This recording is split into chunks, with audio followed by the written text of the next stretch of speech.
Alright everybody, so welcome back. Last session, you all arrived at Port Nyanzaru on the peninsula of Chult. You arrived here in the company of one Sindra Sylvain, a representative of the Harpers, who had gathered you all and hired you on to come to this faraway jungle peninsula to discover the source of something that's been widely regarded as the Death Curse. A curse that has been causing people throughout the world, not just in the Sword Coast, not just here in Chult, but all over the planet, to be wasting away. Anyone that had died previously and had been brought back to life through magic was now creeping slowly toward that death that they had once denied. So, this is obviously concerning for a lot of people. Adventurers far and wide, the most powerful among them, many of them had been resurrected many times, kings and leaders, high priests, and many others. Many individuals find themselves having been resurrected through magic at one point or another in their lives, and now they find themselves slowly creeping back towards death. So, the source of this problem, the source of this dark magic, seems to be coming from the peninsula of Chult. Although Sindra and her Harper allies were able to discover this, they were not able to discover any details, any precise locations, only that the source of this curse was coming from this peninsula, was coming from somewhere within these jungles. And so, you all arrived here at Port Nyanzaru, the one city, the one functional city, I should say, that is here on Chult. Sindra, after you all departed from the boat, said that she needed to go and meet with her friend Wakanga, make sure that everything was in order, and get herself situated there before you all could meet with him and they could tell you more about what was going on, what might be happening here. And so, you all used this opportunity to familiarize yourselves with the city. Going out into the markets, exploring around, looking at what wares and what kind of things were available to purchase, starting to get your feet wet in this strange new place. And checked out some dinosaur races, bet on some of them, found that purchasing dinosaurs was a bit more expensive than you'd hoped, but it was possible. And finally, on a mission to try and gather some more coin for yourself, both for your own personal goals and to fund your eventual expedition out into the jungle, you decided to fight in the gladiatorial pits. You all succeeded rather spectacularly at defeating your first round of gladiators to fight, and were awarded your agreed-upon amounts of gold before the clerics and the healers came in to clean up your mess, and you all took your leave from the arena and headed back out into the streets of Port Nyanzaru. You all still have a few hours until your scheduled meeting with Sindra back at Wakanga's palace.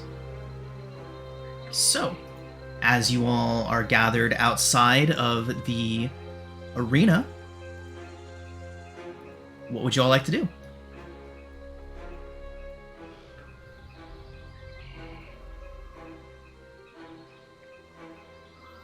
You all still have probably about, we'll call it 3 hours. We'll say that it's about 3 p.m. right now. The sun will set at 6 tonight. And so you have about 3 hours to do with as you will before the sun sets over Port Nyanzaru, and your meeting with Wakanga is set to begin. Did we make any money? You did. Doing these things that we did? You did indeed. I forgot exactly how much, but I believe you were paid at the very end of last session. Did anyone take note of that? 25 gold. I put it in the party manifest. Fantastic. Perfect. Thank you. So we got it, we didn't distribute it. Okay.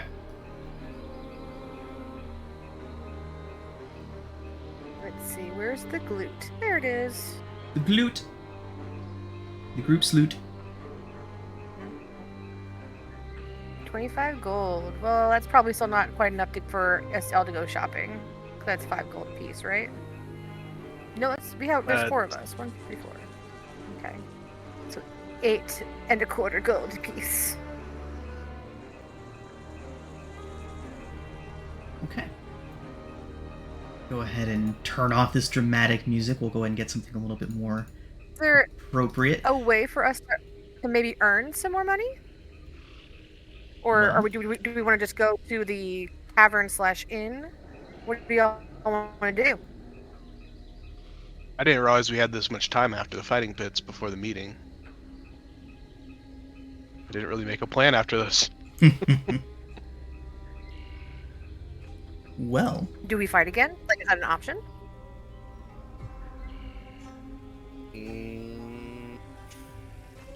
Are we all I tired? feel like... Yeah, I feel like maybe no. Yeah. I feel like we should have a rest after that fight. Okie dokie. Snacks and naps it is. snacks and naps. Awesome. Okay, so there are plenty small little establishments dotted around the arena area for exactly this reason, so you can rest and recuperate and have a drink or two. So yeah, pretty standard prices here for your drinks. You all can go ahead and take a short rest. And anyone that would like to purchase drinks or food is welcome to in the meantime. So meat, chunk meat, as it's sold here. Just outside of the arena, they don't really tell you what it's from. It smells delicious, though. It's 3 silver. You have... Let's see... various types of ale. Tej, the fanciest of the local brew that's made here often, is 2 silver, just for table-sized serving, or just 4 copper for a single. I think I still have some in my shirt. Nice. We'll buy some food after that. Okay. The mystery The mystery chunk meat. dish. Yes. It's just called meat chunks. I assume it's dinosaur. It probably is. It tastes rather gamey. So, Predatory ones. Hey, we have a Hank. And let me go ahead and get rid of Tiberius and get Seam in here. I almost forgot your character's name. How terrible DM-y of me. Oh, he's only There's- been active for a single session, so... That's the first rule they teach us in DM school. Learn your characters' names. Alright. so if we're eating, then instead of ordering food, Mossrod has just like picking the bugs out of her hair and just chowing down. Oh, God. Blech. High in protein. Mossride is disgusting. That is an accurate assessment. Yeah. Okay. So, as you're all sitting around the table, eating your meal, drinking your tej, having your rest, and discussing different ways to make more money, a young woman approaches your table. Bright, colorful, flowing robes, as is the custom around here. She looks to be about maybe 18 or 19, just a young girl. She approaches you all, and she says, "I saw you all in the arena. You were spectacular. Congratulations on your victory."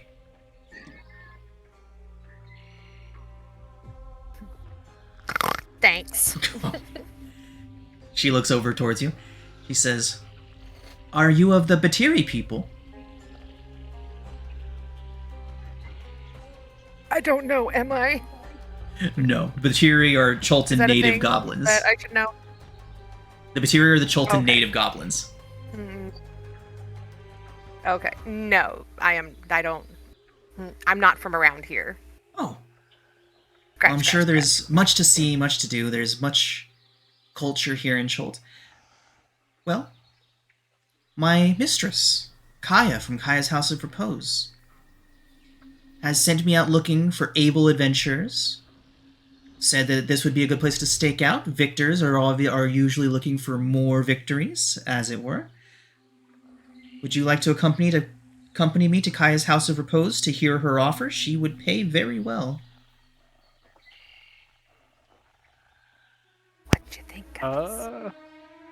How long do we have until our next meeting? Still like an hour or two? You're supposed to meet sometime after sundown. It hasn't been officially said, so sunset is at burn up to 3 hours. Oh, okay. Yeah, Yeah. I'll go make more money. Let's do it. Okay. So, She leads you through the back through the market district where you all were hanging out not too long ago. And while your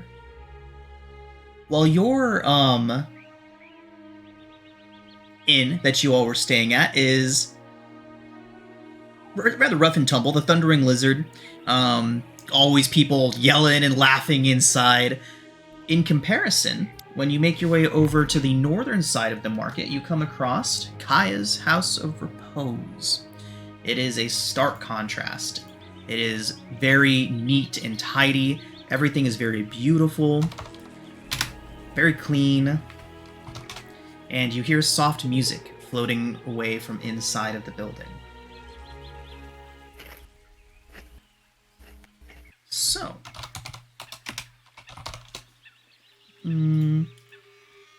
music on the fly, music on the fly. All right, so as you all approach, the young woman gestures you inside and says, "Worry not. There is no fee to cover your entrance in today, as you are guests of Kaya." She says you're welcome to enjoy the baths while you wait for her. Says that she'll be just a few minutes. Nosferat's gonna get a bath? She has been offered one. We'll see if she takes it. Yes, she will take it because I feel like peer pressure is a very real thing. Everyone's staring at you like, are you gonna join? Oh my god! Fine, I'll take the bath. Most of the water turns to steam as Salazar gets in there.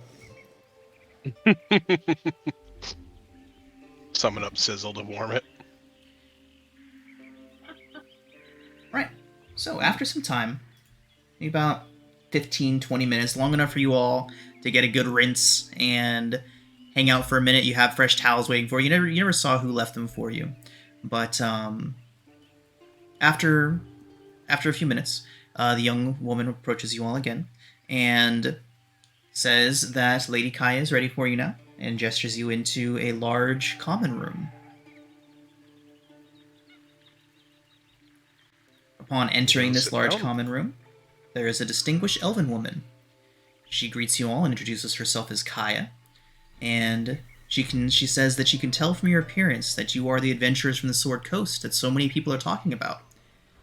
She says that after your arrival at the docks and your impressive show in the arena, you all are the talk of the town, at least for today.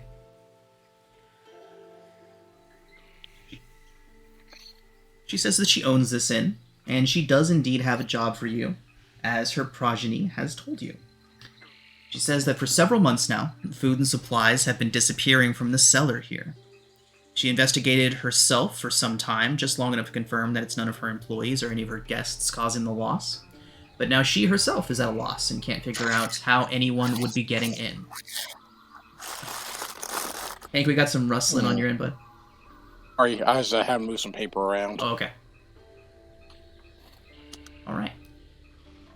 She says that she understands you all are mounting an expedition into the jungle. At least that's what rumor is that Syndra is here for. Kaya would tell you all that if you can solve her problem, she'll arrange for any guide in the city to be your guide at no cost for the first 30 days of your expedition. Huh. She says that many of the guides would too run... good to be true. She says that it's a major problem that she's having. This is usually cost about 5 gold a day, so she is to hire a guide.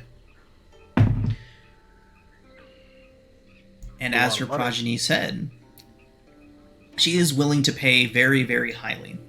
She does say that if you've already hired a guide, or otherwise don't need the services of a guide, that she will simply pay you 100 gold.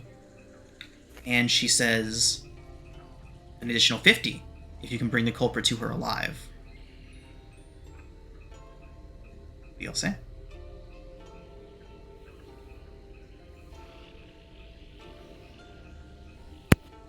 This definitely looks promising, at least for us to look into.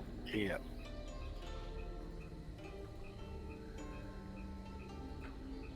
Fantastic. She says there's still plenty of daylight for you to head down into the cellar and start taking a look around. That is if you all are ready.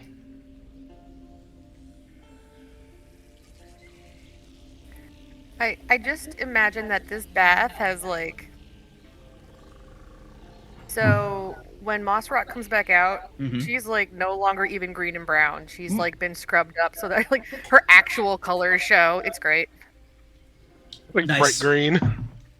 She's like this really soft pastel lavender. Oh no! That's awesome. We need to get another Midjourney. We'll run that same one. We'll run that same one through again. We'll just add the tag soft lavender skin for the clean Mossrot, like if he fall in the river or something.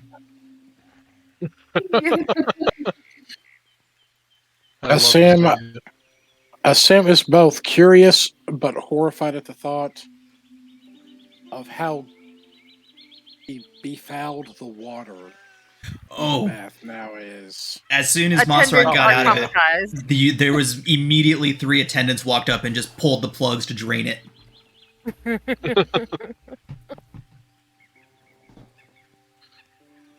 Well, I guess let's go take a look and see what we can see. Okay. If we have to pay for a guide, that's more money for us. Right? All right, all right.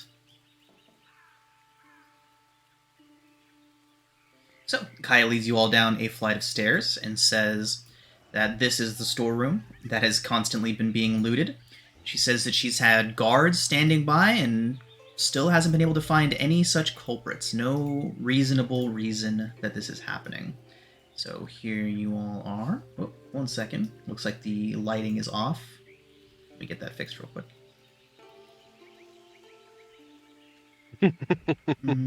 Daylight mode off. Okay. I Back love we go. watching the hex crawl populate. Yeah, right. It takes a while. So, can everybody see? Nobody can see. Or at least my bot can't see. Can you all see? I just have a white I can see screen. 5 feet. Okay. I have a white screen. A white Oh wait, screen. now I'm hatching dragons. Hold on. Okay. And Salazar, you have dark vision, right? I should, yes. Alright. Vance, should you have dark vision? Yes. Okay. 30 feet. Yes. Our first dark map. Let me look up my feature. I think I have dark vision. Kobolds should. It'd be real weird if you didn't. Exactly. But I also forget because I'm using the updated version. And then I know Mossrot goblins do. Yes. Is it 30 feet or 60 feet for y'all's dark vision? Oh, that's a good question. Hang on. 60 feet for me. Dark vision. 60 feet. Awesome. Okay. And there is plenty of sunlight down here, so this particular area is plenty lit.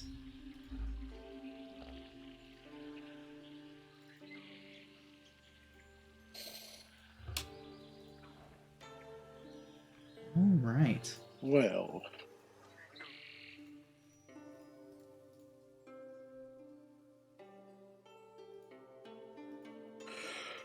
All right. Seam is Spot some looking vision. at the. There we go.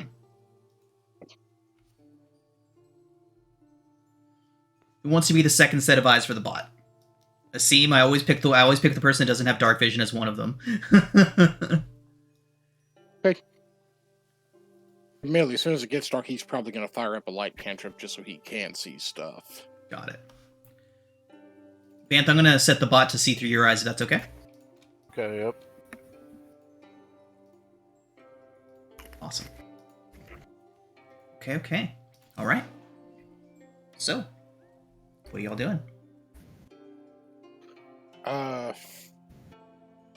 Seam is going to start by checking out this grate that leads downward.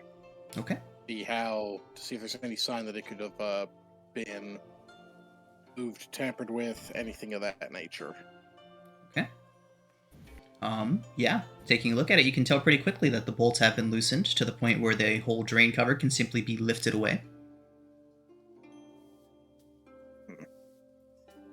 So this is a possible means of entrance and exit. It is a rather small opening. Only creatures that would be small or smaller would be able to fit through that entrance. Osrod, would you mind looking at this right quick? On it. She just like drops to all fours and like skitters. All right. It leads down into the sewer beneath. Go ahead. Was somebody gonna say something? Well, she wasn't able to see. He was going to like try to find a pebble or something to put a lycanthrope on and drop down there to help see. Okay. Mossrot would be able to see down there. Yeah, I Okay. can. Yeah, Mossrot can see just fine down there. So, Mossrot, once you get down, you see this. You're in a sewer area with rubble and a rather hefty blockade of debris to your left, and to your right you can see a sewer system that extends beneath the city. Surprisingly, the water beneath you is not fouled or dirty. It appears that this is more of a rain catching system than a sewage catching system. But yeah, you can see that there is a ladder, maybe about 50-60 feet to the east of you, with light emerging down. Obvious street access to the sewer. She's gonna be like, "It's awesome down here, guys! Come on!" I don't believe we can actually drain her through this great moss rot. Right, your I big think thing. it's just you that can't fit, actually. Go down Right. Oh, to it the. may just be me. Banth She's and going to instruct them Salazar? Sorry, go ahead, Ace. I'm sorry. She's just going to instruct them to go east. That there is access from the street for the big things. And then she's going to roll in the garbage a little bit and then go to meet them. So, as a point of order, Banth and Salazar, are you both small creatures, or are you large category? Or medium No, category, I should say. Small. I'm small, yeah. Okay, so you're both small. Fantastic. That will come in handy in many different instances. Asim's going to be the big one trying to get himself into smaller places. Okay, so Banth and Salazar, do you go down through the grate, or do you go over to the ladder? I will go down the grate. While they're climbing around there, actually, Salazar was going to be poking through the boxes and see if he could find any, like, clues, signs of somebody going through this. Yeah, make an investigation check. Could it be perception? You'd get different answers, but sure. They're not very smart. Okay. A few of the crates are busted open, contents scattered. Looks like relatively recently this was done. That's about all that you notice, though. Okay. I was looking for clues as to who it actually was. Mm-hmm. I Would guess you I'll go like the long to route use your with... sessional for that 19? I know it's super No. early. No. Okay. Thought about it, but no. Well, we know how they're probably getting in.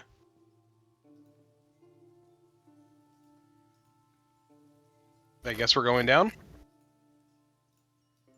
Okay, so are you going through the grate? I'll go with Asim the long way, just so Okay. he's not going alone. So when Banth comes down, Mossrot is going to gesture to the garbage like, "Would you like a roll?"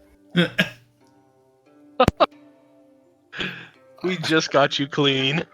Yeah. Perfectly nice garbage. Y'all are so picky. All right, so Asim and Salazar, as you head upstairs, Kaya is kind of waiting for you, or she's not waiting for you, but she's still nearby. She looks over towards you. Done already? What did you find? Not quite done yet, but Looks like somebody's coming through the sewers. From the sewers?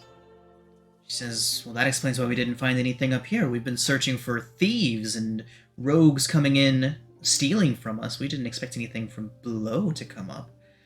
So you're going down there, then? That's the plan. Well, do be careful. There are many things that wander around down there.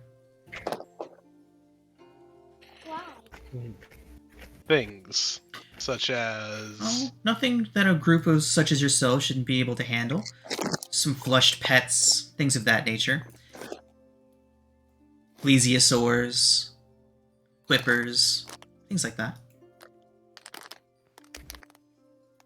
fantastic.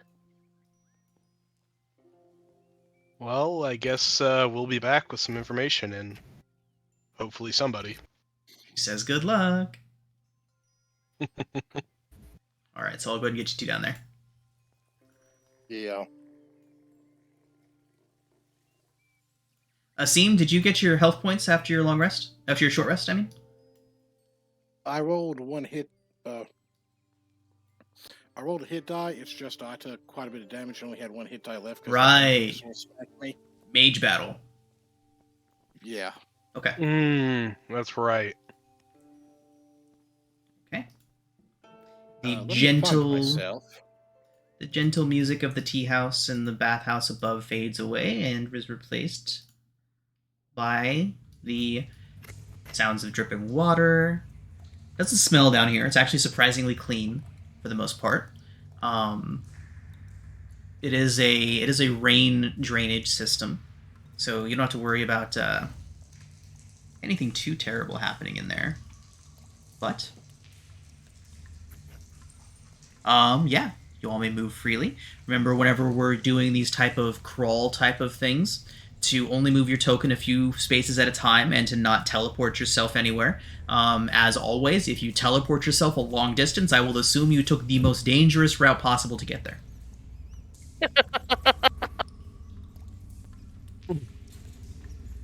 Before we get too far, Asim is going to cast the light cantrip. Okay. So you're big and blind.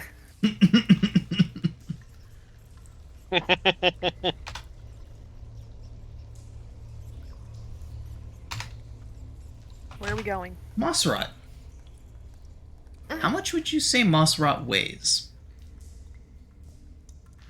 If she weighed like 30 pounds, I'd be surprised. Okay. That'll be, I'll Like, take she's note of yeetable. that. Yeetable goblin. Got it. Yes.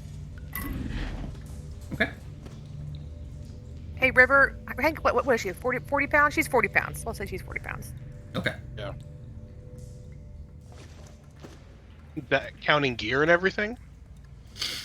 Yeah. Like, everything she has is, like, scavenged and glued together.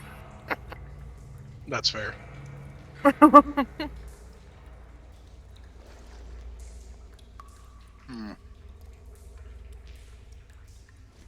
I suppose we should look around. I don't suppose anyone's good at telling if there's been any tracks that have been going to and from the ladder. Actually, Salazar would be pretty good at that. Yeah, he would. I was just creeping to look around the corner here. Looks like there's some kind of fog or something up top. It's a waterfall. You can hear the water rushing. Waterfall. Oh, I don't know if this will help us, but I have something called magic awareness. So if there's something magic happening within 60 feet of me, I can know the location of it. Okay. And I'll know what school the magic belongs to. Okay. Basically, Cool. like some sort of innate detect magic, yeah.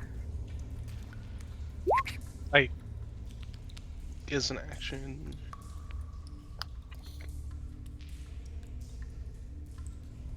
Oh, nice. I guess, yeah.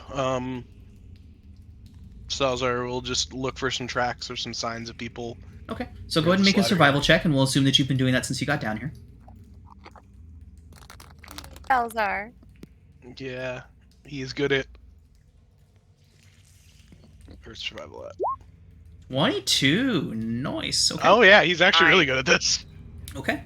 So Gets on his hands and knees and starts looking for footprints.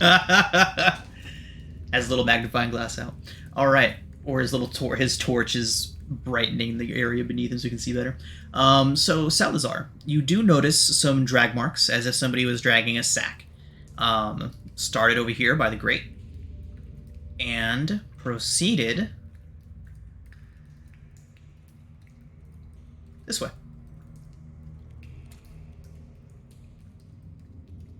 It's going down this way. Yeah, so with your 22, Salazar, you would have noticed a path that went something like this.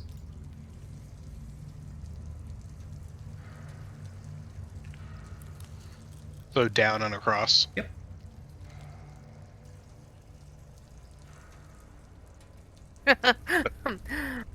Also, Moss Rot's tracks. Sorry. Asim, what's your passive perception? Oh, not very good. I think it's like a 10. Okay. I guess, yeah. Like, I suspect that there's going to be something weight related that occurs here, but right. I was trying. I am not going to mitigate. I'm not going to mitigate. So I was if your passive perception was like 12 or something like that, I would have said you would have heard the boards creaking dangerously, to indicate that your smaller companions might have been stressing the boards. But as you do cross a seam, the boards do give way and you do fall into the water. Could you please roll a d4 for me?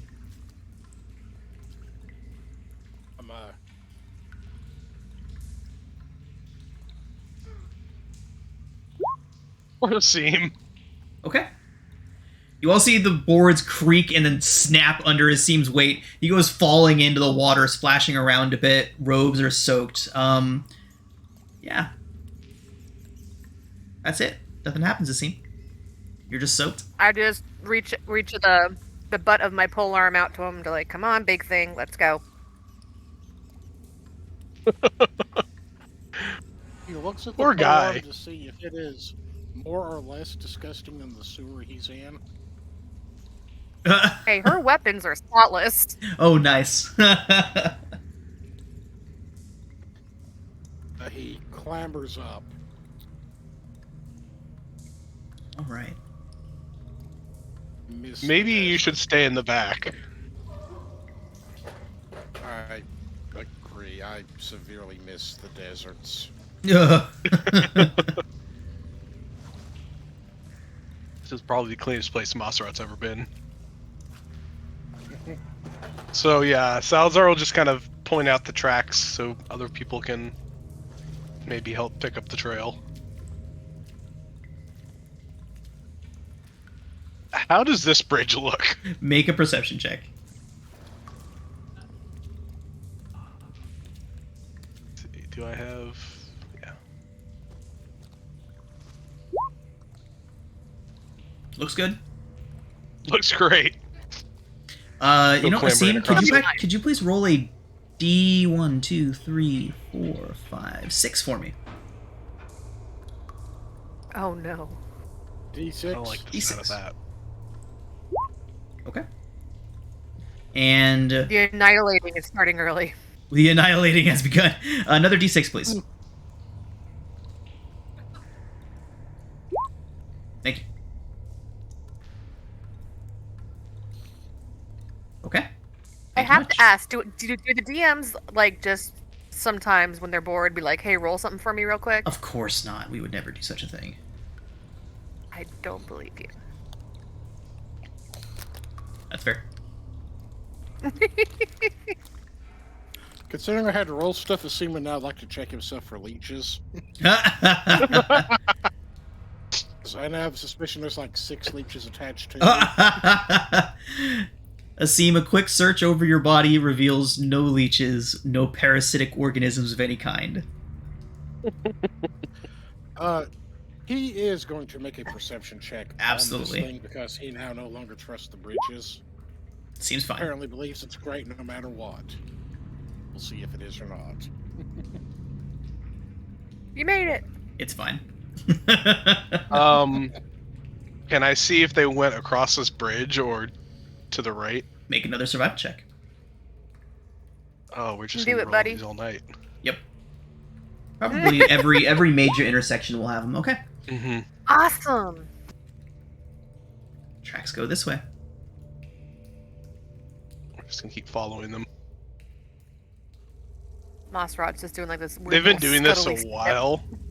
I feel like it's very likely that they may have set some traps. Okay. 100 So gold, as you're all moving 100 around, gold. those of you with dark vision can see that the ceiling has begun to form some stalactites and things of that nature. Let's go ahead and get nature checks from anybody who would have spent a decent amount of time in a cave. Cave. I don't know if Salazar would have. I picture him as more of like wandering in forests. Dumpster bins count as caves, right? I mean, it's a dark place that's enclosed. Yes. Yes. Probably would have digging around. Do I want to take that or not? I don't know. We just Do started.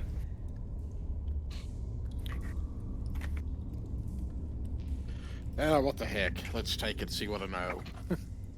So, Asim, you see those stalactites hanging up from above on the ceiling.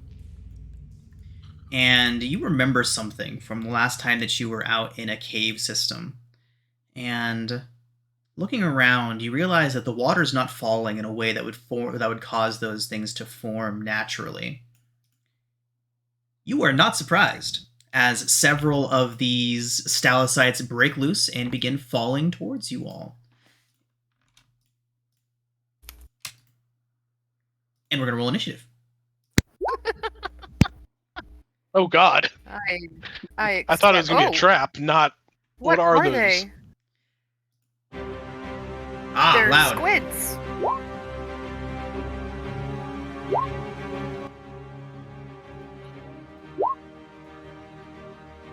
This is awful. This is awful. Okay. Whose passive perception is above? Oh, never mind. No, nobody's passive perception is above a 22. No. No, unfortunately. I have a That was- happy little 12. Oh, never mind. It would be tough for level 3. But Yeah, they rolled really, really high on their stealth checks. Okay, so Asim, you are the only one who is not surprised by this event. Now that they have revealed themselves, anyone with proficiency in nature would recognize them as dark mantles. They do exactly this. They usually hang out in forests, caves, cavern systems, underground places of various varieties, and they hang out in the canopies of the trees, on the ceilings, and they drop down onto their prey from above. Ambush predators, if you will.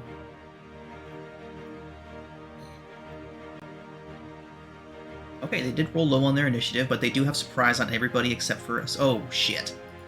Clearing the initiative, can everybody take note of their current initiative counts and roll one more time, and we'll Okay. adjust to what it was before. Okay.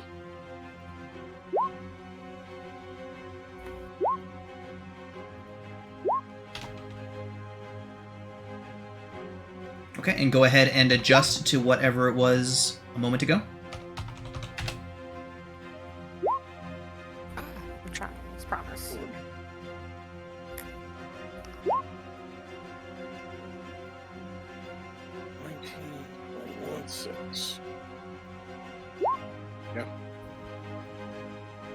Okay. All right.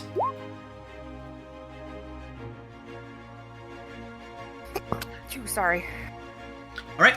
So, Salazar, you hear some rustling directly above you. You look up just in time to see one of these things dropping down towards your face. It is a 16 to hit. That'll actually miss. Nice.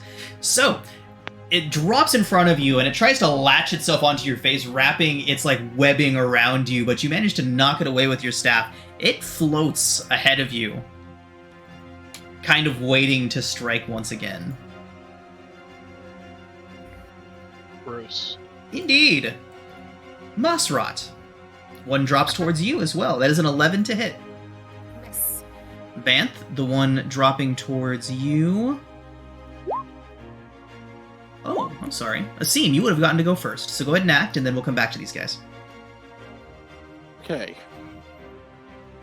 Asim, seeing this stuff happens, is going to realize holds out a hand and utters a few words, and a flash of shadow forms in his free hand. Cool. And basically, Shadow Blade has tossed it up there for everyone to see. Okay. And is 2d psychic damage on the hit. It's finesse, light, and throw properties, so Nice. I'm going to swing at this one behind him. Okay, it is still up in the air. You can certainly hold your action for when it drops to you, though. How high up is it? It is, let's see, ceiling heights in this place are 10 feet. He is going to throw it because it will return to him. Awesome. So he rears back, hurls it, and it. I'm just going to send.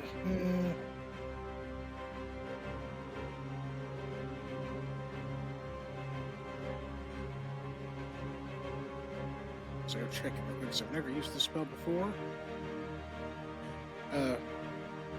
That's a simple melee weapon, so okay, I'll just roll like I do with my dagger, and I'll just change the damage if it hits. Perfect.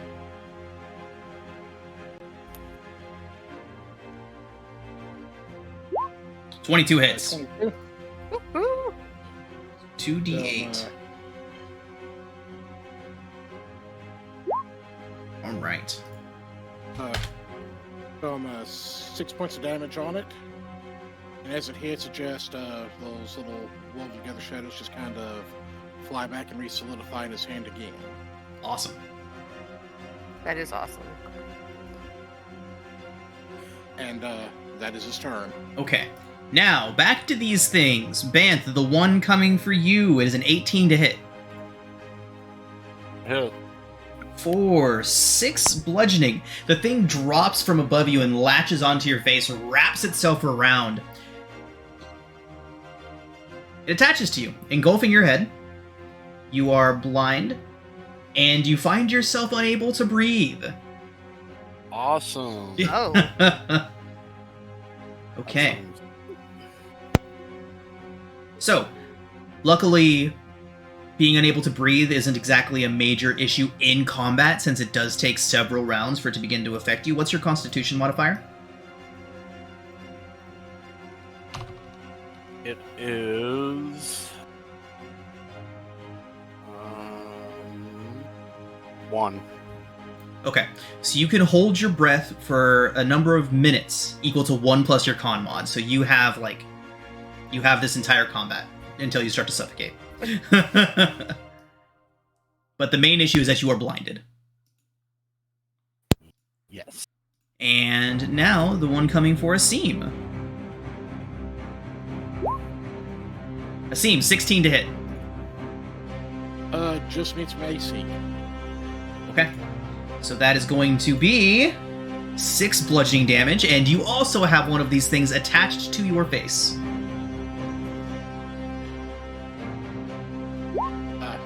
That is actually not going to do a dang thing to him. Oh, because you don't breathe, right? But you are blinded. Yeah. It's okay. Oh, right. Where is that eyeball?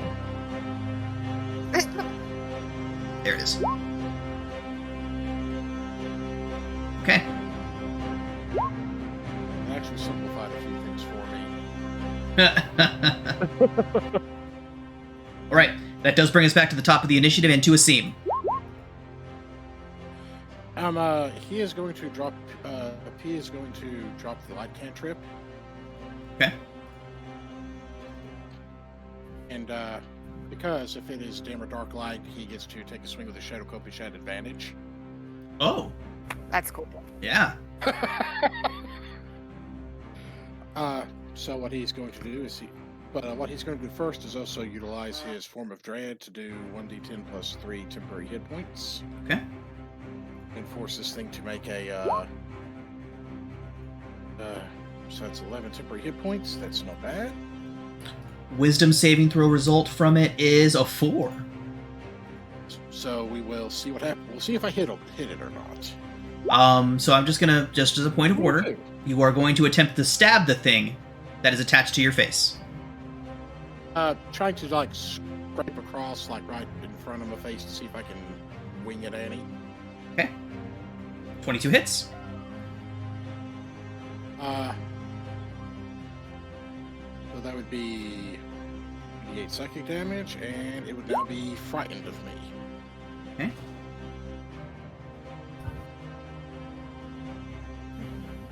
So it may not be on me for very long. Okay. You do take half of that damage yourself. Is your dagger considered a melee weapon? Yes, it is. Okay. So you take 2 points, and it takes the full 5. Okay. All right. It I shrieks. suspected that might happen. That's why I popped the temporary hit points as quick as I could. Okay. Salazar. Salazar, as a bonus action, is going to cast Shillelagh, Shillelagh. which lights his staff up. Doesn't actually put off light, but I imagine it, like, the torch actually burns. Right. And then, as an action, is going to summon Sizzle right there. When he's summoned, everything other than me within 10 feet has to make a dex save or take 2d6 fire damage. Should Nice. be those two. Thank you for putting him not next to me. Yes. Okay. So it's a dex save for both of them, or 10 damage. And we're talking this one and this one? Yes. Okay.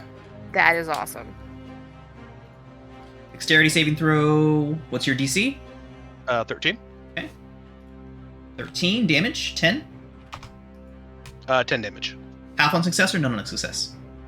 None on success. None on success. They both fail. Awesome.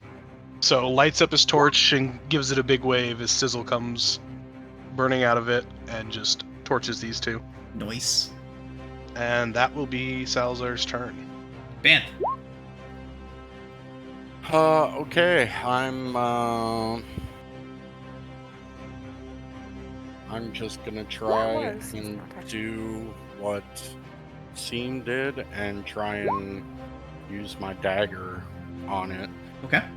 Is there like some way I could try and pull it like off my head? You could use your action to pull it off of you.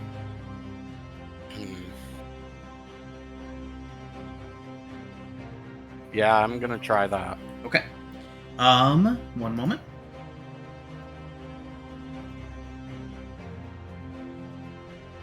Okay, go ahead and make a athletics check.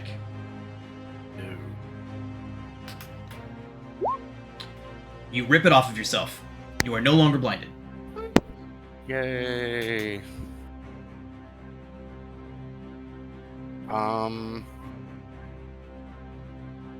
Okay, yep, as an action. Okay, so that is your action. You still have your bonus action. Yes, I will disengage. Okay, disadvantage on any attacks made against you. Awesome. Oh, disengage to avoid opportunity attacks or dodge? Yes, to avoid opportunity attacks. Okay. And I will move 2, 3, 4, 5. Right here. Okay, so you can move through your ally spaces without issue. If you want to move past enemy spaces, Okay. it is going to be contested athletics checks. You can do that. Since they're little guys and they're floating in the air, it'll be easier. I'll give them disadvantage on their rolls against you if you want to try that. Okay, how about this? I have glide, Ooh, and I yeah. have climbing speed as well. So can I maybe, is there like a way I could run up the wall and then just glide over Absolutely. top of them? Absolutely. That's cool. Yes, I will that's totally awesome. allow that. Yeah. So you go 10 feet up along the wall and then jump and glide over the top of all these things. Yes. Fantastic. I love it. Great. Yep. And that's my turn.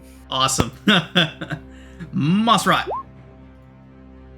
Rot would like to rage. Oh, nice. I forgot you're barbarian. Yeah. She's more than just gross. He is going to also. Also Can I do rage and reckless at the same time? I believe they both require a bonus action, if I'm not mistaken. Let me double check. And I will just. I think Reckless does. Yeah, I'm not sure, so we will double check. Reckless attack. Nope, you can do both. So then I'm going to rage. Let me do that real quick. Right. And then now, whenever I'm you going- rage, so a 7, flowers and vines Flowers and temporarily grow vines. around you. Yeah. Okay, ground within 15 feet of you is And they're difficult not terrain for your enemies. They're not even on the ground. They are not. They are flying. Well, good luck, everybody else. I mean, it's cool that it's only for your she- enemies, though. Yes. She's going to take her glaive and stab. At this one right here. Okay. At advantage. Glaive. Yes. Oof. Ooh. No good. No bueno. Okay, we're done. Okay. Brings us back to these lovely creatures. Okay. So, clockwise, Salazar, Sizzle, Banth. Attack Salazar. Salazar, it's a 12 to hit. That'll miss. Mossrot, you have 2 coming for you with they do have advantage, a 13 and an 11. Nope. Yeah, Nope. okay. Asim, the one that is attached to you. Asim's having a bad day. It is a 24 to hit. No, that one is currently frightened. Frightened. Right. You are correct. It is only a 10 to hit as it has disadvantage. That misses. Yeah, and it being let me check its stats real quick. Okay, it's too dumb to let go. So it's terrified, but it doesn't know what to do about it. So it is still attached to you, but it does miss. Brings us to you, Asim. Well,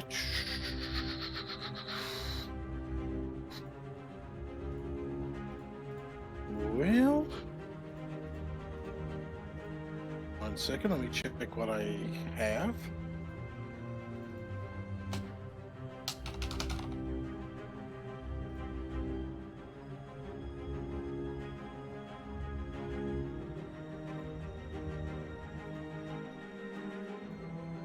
Different I would have done, except I accidentally grabbed the wrong spell whenever I made him, and I really Oops. don't feel like fixing it at this point.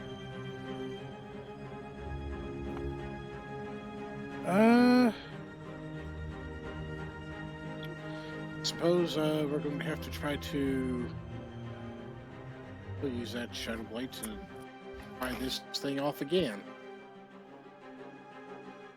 You can do it, buddy. Actually, what sort of check do I need to make to try to just fling this thing off of me? Athletics. An athletics one? Any sort of strength check, really. Okay, strength check. Yeah, it's going to be about the same, so let's go with athletics. I smell them. Oh, no. Frown on me. So you go and you reach up to it and grab it and try to yank it off of you. You pull it away a little bit, but then it slaps back on. You are unable to remove it with a 12. Okay. That is your action, unfortunately. You do still have your bonus action. Yeah.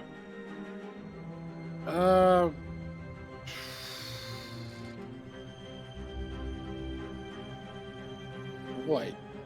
Actually, hold on. Maybe adding a little something to that. Okay. What You does can that add anything to it, you'll do it. check? Okay. Basically, I have a feat where I can use up all my uses of this, but I can utilize my knowledge of the past life feature and roll a d6 to add to it. Okay. You do succeed. DC was 13. Okay. That's just what I'm at. Convenient. It's gonna be that sort of session. Okay, so I'm loose of the thing, and I wave the blade threateningly, but I don't think it's going to do much. Okay. Next. Salazar. We're gonna take a big old swing at this one between me and Banth. Awesome. A 14. 14 If hits. that counts as flanking. It does. Or, wow, that's high damage. That's good damage indeed. 10 damage. All right.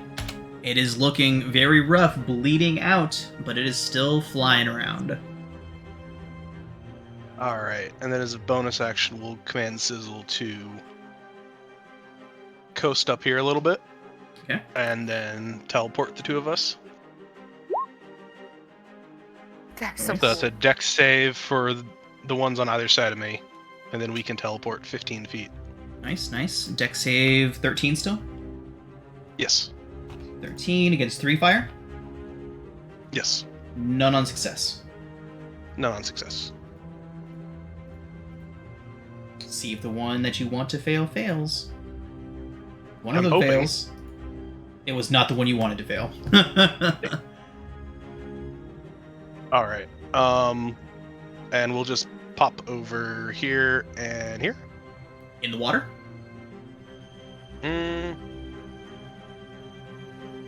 Do I want to go in the water? I mean, you can. As I mentioned before, it's clean. It's not like it's disgusting or anything. Yeah. But it's also probably like waist high for him. It's actually considerably deeper than that. Oh. Maybe not. Let's Yeah, let's you just can. go You up on the cannot other touch side. the bottom. Asim So- couldn't touch the bottom. Asim went all the way in. That's true. I forgot about that. Yeah, we'll just jump over like that. Awesome. Get out of that pinched position we were in. Okay. And that'll be turn for Salazar. Brings us to Banth. You are up. The thing is off your face. Yes. I will take a rapier attack at this one.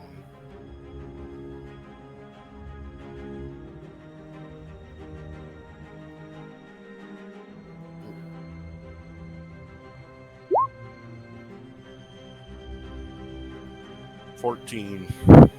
14 hits. And 7, you slash at it, bisecting it right down the middle. It flops as 2 pieces down to either side. Sweet. And that's me. Rot? Rot is like cussing away in like Goblin, Nice. telling these things to get down into the vines. Be inconvenienced! And then she's gonna swing at it. Oh, nice. Finally. That's great. I'm not gonna take. You're reckless. Are you still reckless? Yeah.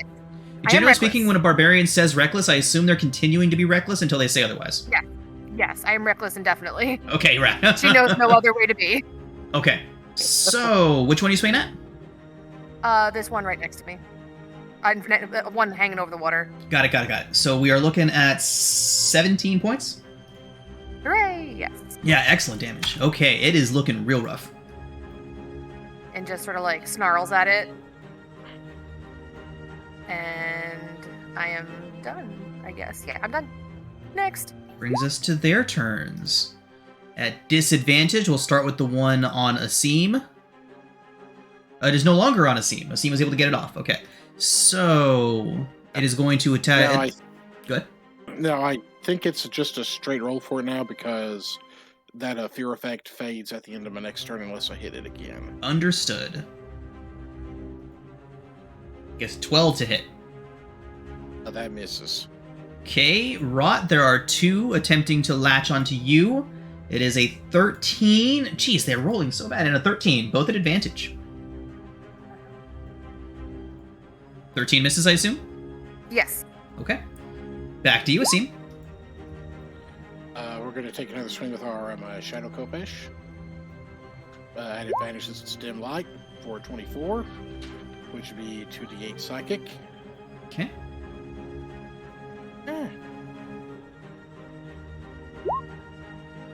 Damage on him. Oh, yeah, down it goes.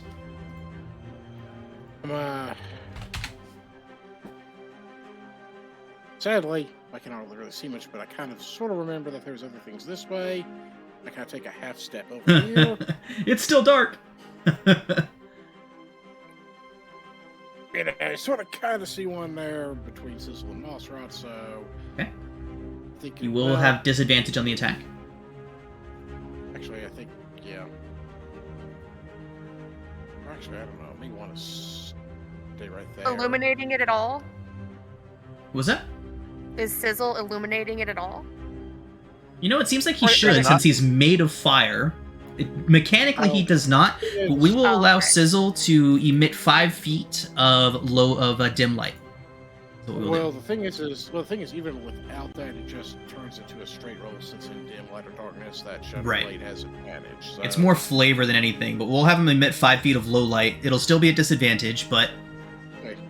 he can be a little spotlight.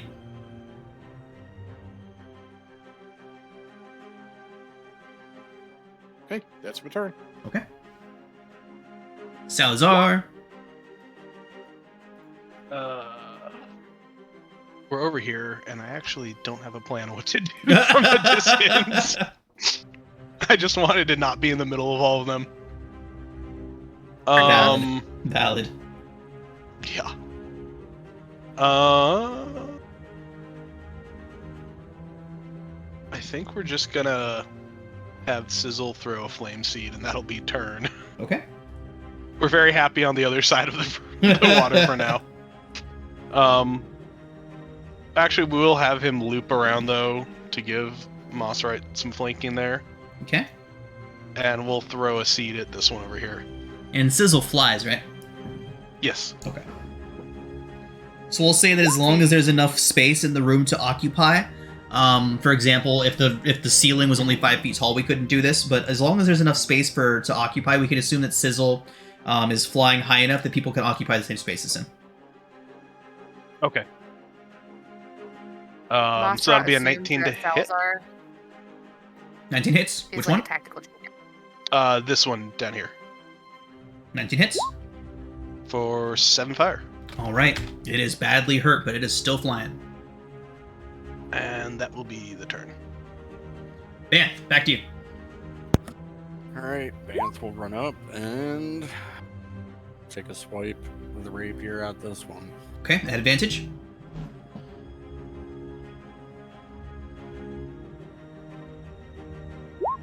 Nice. That does hit.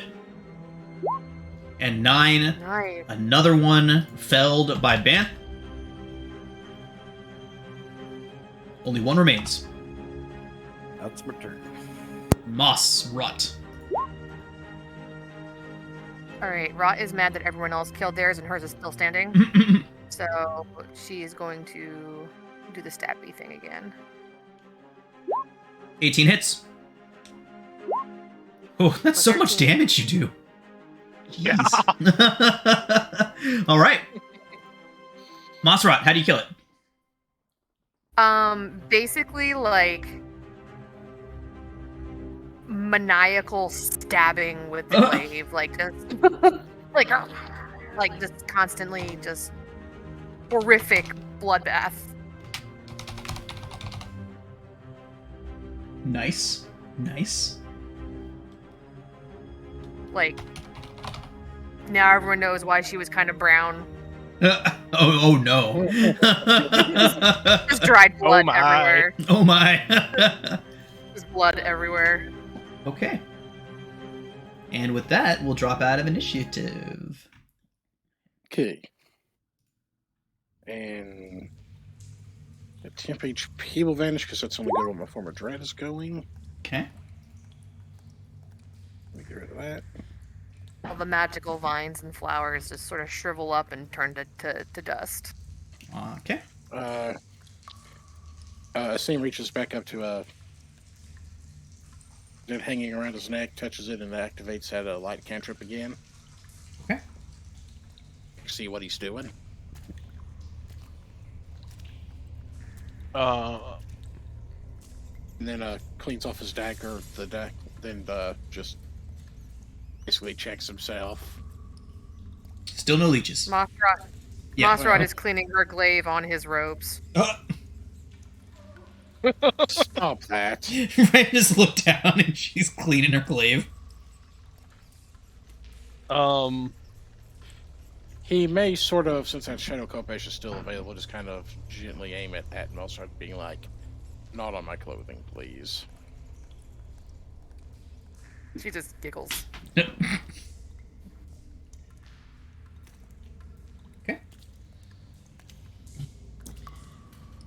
So, And go ahead. and that shadow blade then dissipates because I think it only lasts for a minute. Okay. And double check to be on the safe side. Mothra says, "Surely that is the most difficult thing we'll have to face today." of course. So, Salazar, your I guess- trail is still good, leading you southward, but there's a new crossroad coming up where you have to make another check. all right. I guess yeah, we'll head down and try to pick up that trail. Okay. Once you get to the crossroads, go ahead and make a survival check. Yeah. Oh, we'll just assume Sizzle kind of helps him cross over, so we don't have to go walking through the water, Got it. and we'll just have him like flying along the side. Okay. Love it. You said survival? Mhm.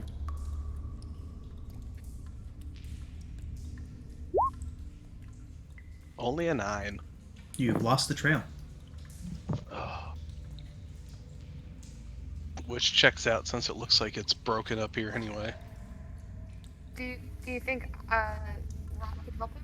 Always good to let 2 checks happen, so we can do one more check. Okay. Mossrat, with a 14, you can tell that he did go this way. We'll assume that you're up here with Banth and Salazar, kind of crowded in, but I don't think you can see this Mossrat. Yeah, go ahead and I'm gonna teleport your rope. Oh, that works. That works. Oh, sorry. Oh, Oh, stop. you're doing the get out of my way dance. We're trying to be helpful and it's not working. God, that gave me retail flashbacks. Okay, so Mossrat, you can tell that the tracks end here and then recommence on the other side of this gap. However, there is no evidence or sign about how whatever was dragging that sack crossed. She's got a doggy paddle. Sizzle can just carry people across so you don't have to get in the water, but okay. Roll a d4, Mossrat.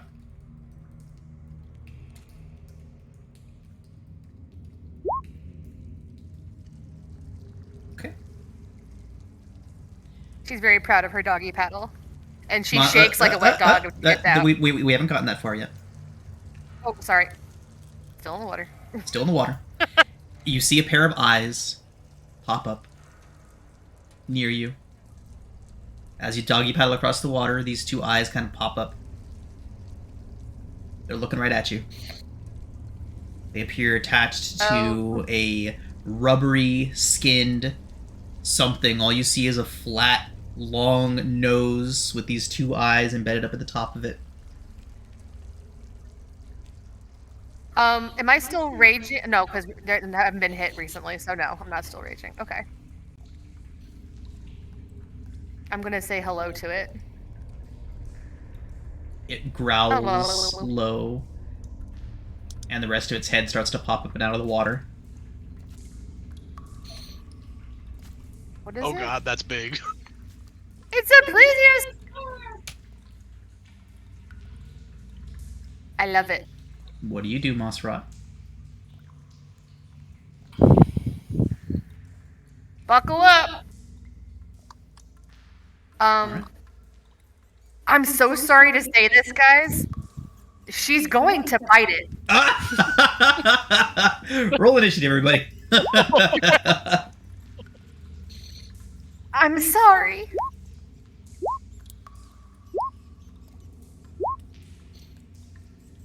That didn't take long. Okay, here's the music. We got about 20 feet before we picked a fight.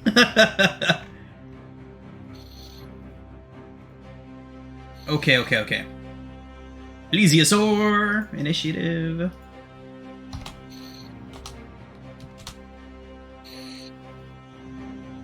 Here we go. Okay. Rot, you are up first. You may proceed to bite. What? Or you know what? do We'll for say bite? that the bite caught it off guard, so you get the bite as a free action. Go ahead and just roll a Okay. straight d20. Or, you know, let's take a look at this. Would Mothra be proficient in biting? I feel like it's something she does a lot. I'm Especially inclined to I am inclined to agree. So you can add your proficiency bonus, but no other bonuses to any bite attack that you make. Proficiency bonus is a 2, right, So guys? 17. Yes, you do. 17 hits. Mhm. You can bite it. So go ahead. We'll have bite. Your bite damage just be a 1d6 piercing. Okay. This is exciting. Nice. And now you can take your turn. Okay, cool. I would like to rage. Water rage. Swimming rage. A 5. 5.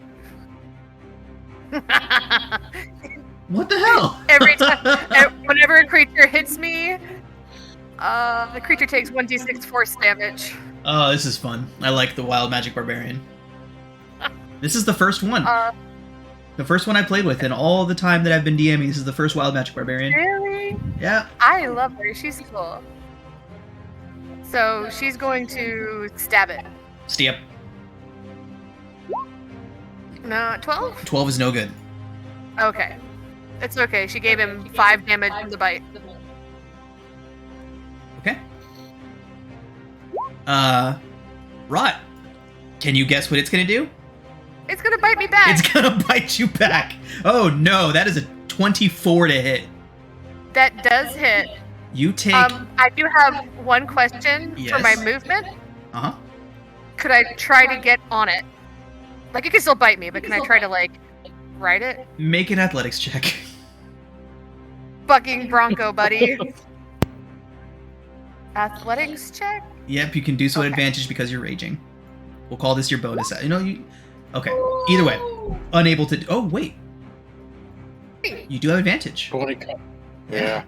You're up there. I mean, it still bit me, but that's okay. Right. It's still, yeah, its neck is quite long. It was able to reach Yes. around and bite you even though you got up onto its neck. That is 18 piercing, Mossrot. Worth it. Worth it. Salazar. Can I reach it from up here? Yeah, it's big. It's big and in the water. As long as you're within your standard range, you can reach it. Well, you know what though? Shillelagh's only a minute, so it would have worn off as well. Yeah, it has been more than 1 minute. Yeah. We'll recast it and take a swing. Oh! Something. It bit me. It did. Oh. 1d6, I get it. Roll it. Sorry, guys, sorry. No. It takes Do your another thing. 5. Okay. Salazar. Thank you, sorry. Crit hits. Yay, Big ol' Salazar. swing with the flaming torch for 15 damage. Nice. Some of that is. Oh no, that's fire. Nice. So that's 15 damage Awesome. from the big bunk. And that will be turn. Okay. Asim. Asim takes a step backward, thinking that, oh god, this is a... Well, maybe not. So they're going to have clear line of sight that way. He is shocked at this apparent twisted amalgamation between a snake, crocodile, and turtle. And he is going to get shot at the thing. 20 hit. That certainly hits. So a little rush of superheated air and sharp sand just flies from his hand, striking with 9 force damage. Okay.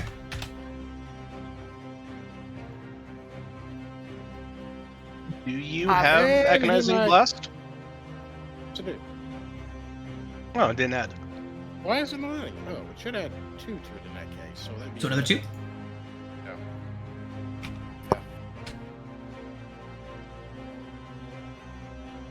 Do you have it set up? Let me check my deal. Why is that not added to it?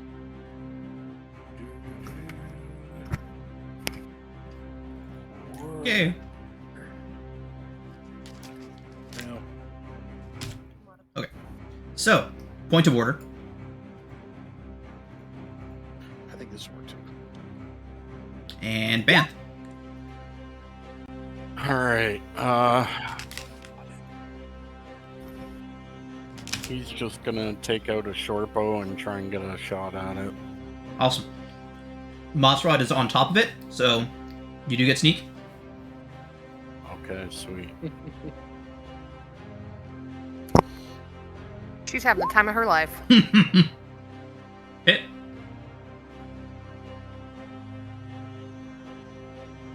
And sneak and Okay. For 9.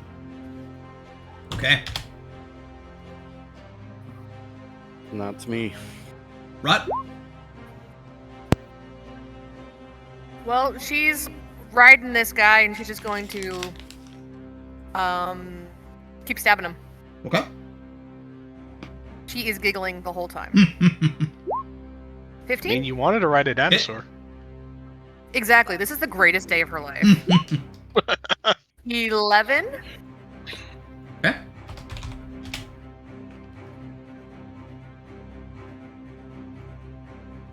And I am all done. She's just still cowboying up there. Okay.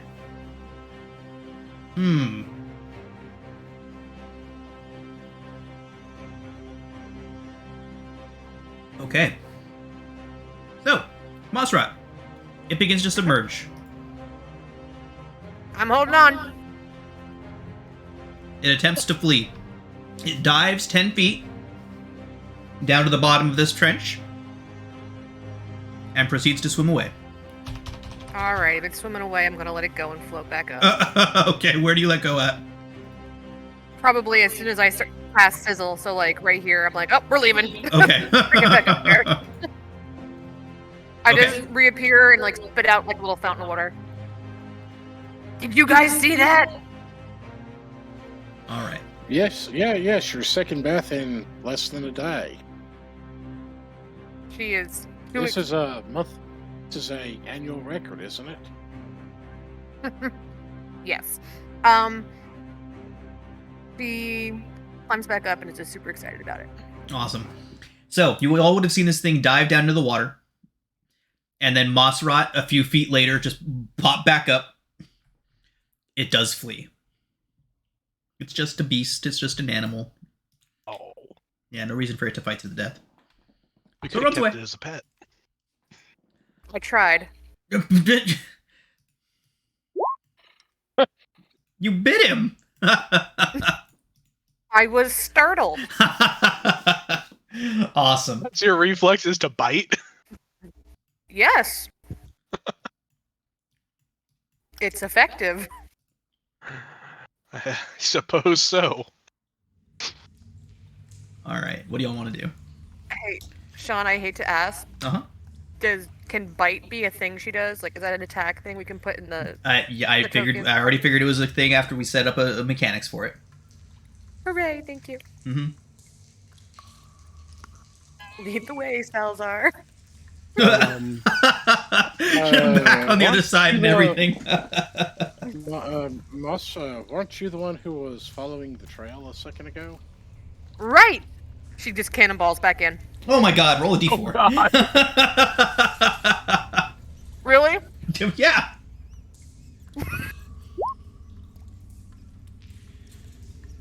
Roll a d12. It's every time you get into the water. Okay. Take it off now. The plesiosaur is already gone, so you're fine. Oh my god. Luckily, there is only one plesiosaur in this sewer. You can see Hank's face. Oh, good shit, good shit. What's up, Ty? Yes.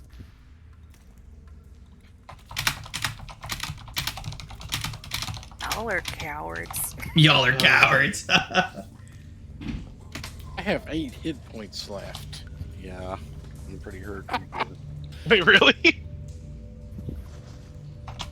Oh wait, Oh I took my. off too many of my hit points before because it would have been halved. So 9. And 9 back. Yeah. I got. Moss is surprisingly good at math. I Okay. take it you said that Sizzle would somehow escort us across. Yeah, he can teleport any friendly creature 15 feet. So he can just ferry us across. So, possible. So everyone is good with the possible exception of Moss. No, she's already across. She crawled out of the water and shook herself like a wet dog. Oh, I meant any friendly creature within 15 feet.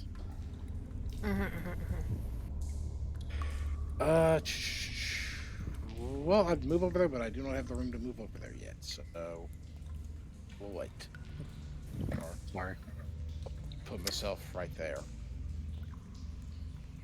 Okay. He didn't have to jump in the water. Does Moss want to take the lead, or Yeah? Moss picked up the trail. So, she's basically skittering, like sniffing the ground. Nice. Roll a survival check. Sure, sure, sure. Hold on. I would like to, before you do that, Asim reluctantly touches Moss, and cast out guidance upon her. Ooh, cool. So, plus a d4? Mm-hmm. Yep. Okay. 13 and... It's a 15. Okay.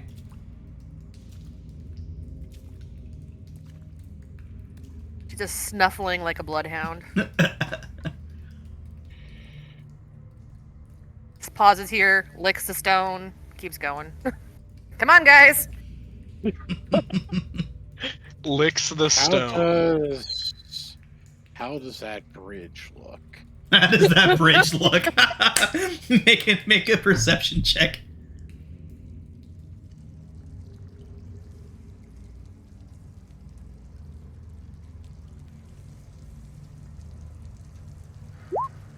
It looks fine. It does appear that it can hold your weight. Okay.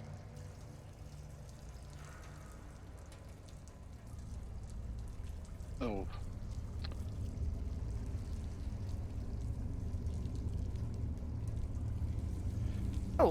Oh dear. So... Did they go down to the left here, or... So, Mossrot, as you head over there, you see a little cutaway, like something has pulled away the rocks of the stone wall, and you see a little bit of a narrow passageway. There is some tarps and sheets kind of hung up to make a rudimentary door. You can see soft candlelight flickering on the other side. Can I hear anything? Make a perception check. Ah. You hear some soft murmuring from the other side. That's about it. Nothing tangible. I'm gonna make room for the others and, like, gesture them to come over.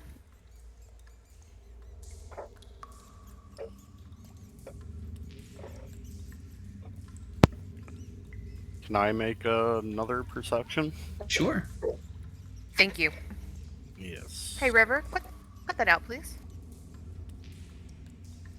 Don't do that. Thank you. Same, Yeah. just murmuring. You hear something on the other side of that. You can't exactly make out what it is. Hmm. Can I try Do we and wanna sneak find out? up and get a better look? Oh, that's right. you Yeah, said- roll a stealth check. Awesome. I will use my inspiration. Fantastic. So, you move in, past the curtain, and you see a goblin sitting in a little red chair. He's singing to himself as he sits there, and there is a massive snake. And when I say massive, this thing is like 30 feet long, curled up at his feet. He's dancing around in front of the snake like he's putting on a show for it. I will Neither notice you. I will come back out and whisper, Mothra, there's one of yours in there. There's a badass in there? I'll tell her, go take a look. Okie dokie. Can she go poke her head in? Yeah. Are you trying to be stealthy? Sure. Roll a stealth check. I'm so disappointed by this. Okay. So once again, inside, sitting on a small red chair, is a little goblin. He's wearing a very intricate ceremonial mask. Curled at his feet is one of the largest snakes you've ever seen. He's singing, Cool. kind of bobbing up and down on his chair, singing to the snake.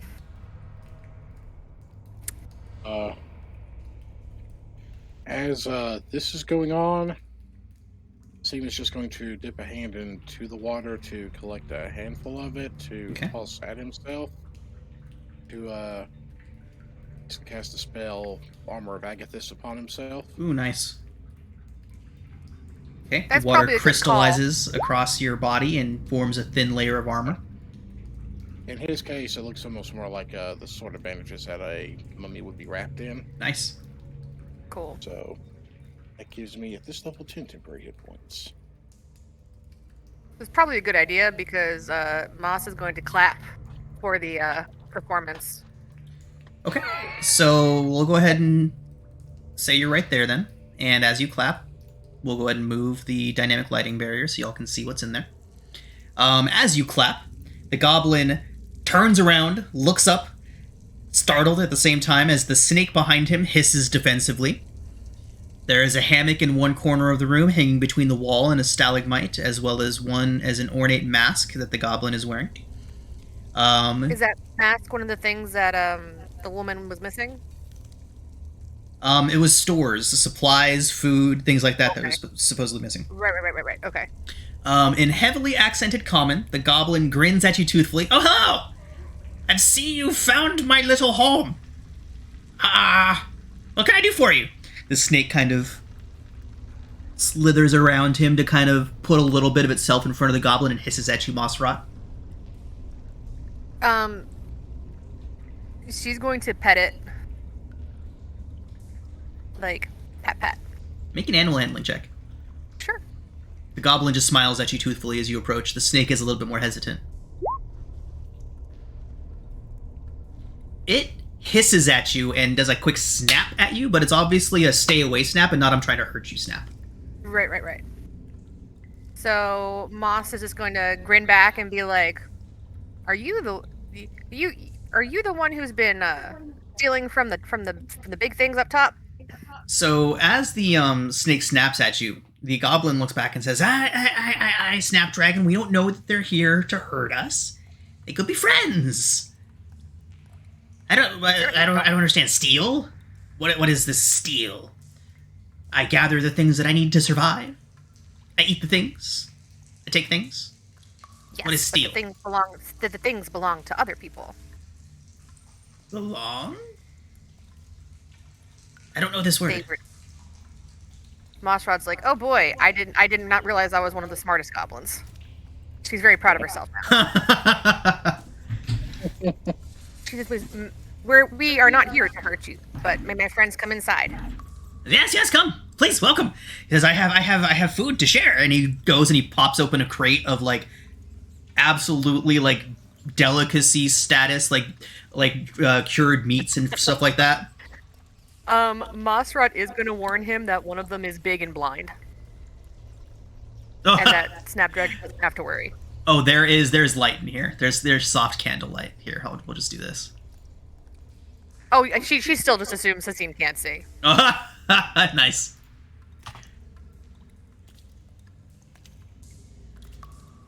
She's gonna say thank you and eat a snack. Nice. It's delicious. Obviously very expensive. This is Banth. Says, hello, Banth. I am Snot Gargle, former king. Former king of the South Basin Batiri. It's wonderful to meet you. You as well. Snap. So where did you get all This this is stuff? Well, I forged it from above. He does not understand stealing. Hmm. You keep using that word. What does this word mean? The things that you took they were not to be taken. But they were just sitting there.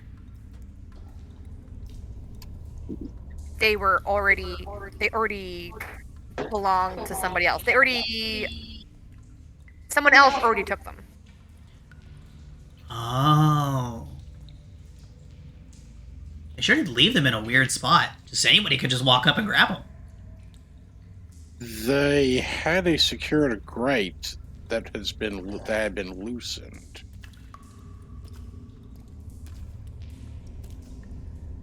Yeah, I did that. If you want, we can show you how to get things without getting in trouble for it. I'm in trouble? The snake hisses. Well, since these things already belong to someone else, they're upset that they were gone. Oh. I must make amends. I have betrayed those above. I'm sure they would appreciate that.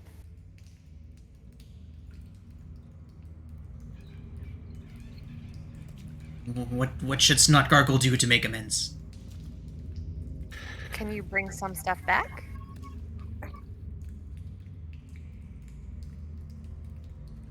He thinks so. You can see him thinking about it for a moment.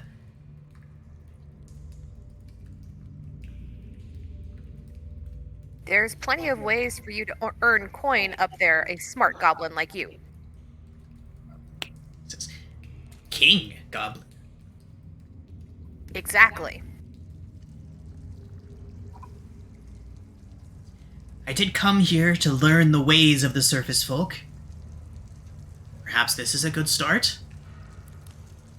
Very well. Take me to the queen who owned all of these things. Oh, you should definitely call her queen. That will make her very happy.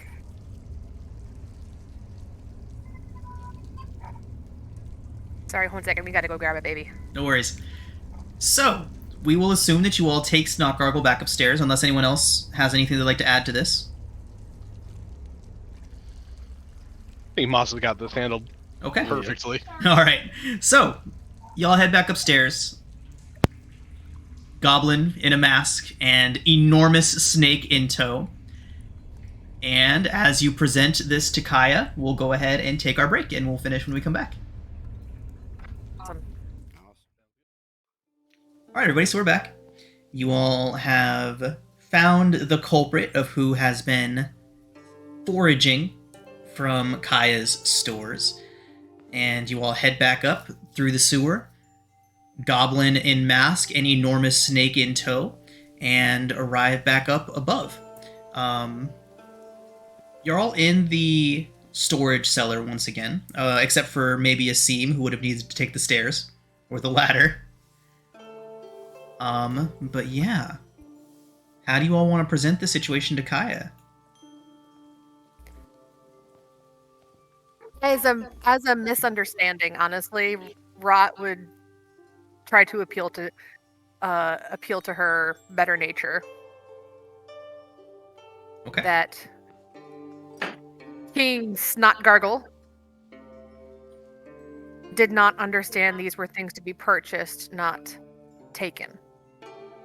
And him and his fantastic Snapdragon are willing to work in exchange for food and like stuff like that. So while you've been talking to Kaya, she's been kind of standing with her arms crossed in front of her, her brow kind of furrowed, and Snotgargle has been like behind you, kind of crouched down, hiding. His mask like pops out from various different sides of you, and he's like trying to kind of crouch down. And Snapdragon is trying to hide behind Snotgargle, very unsuccessfully.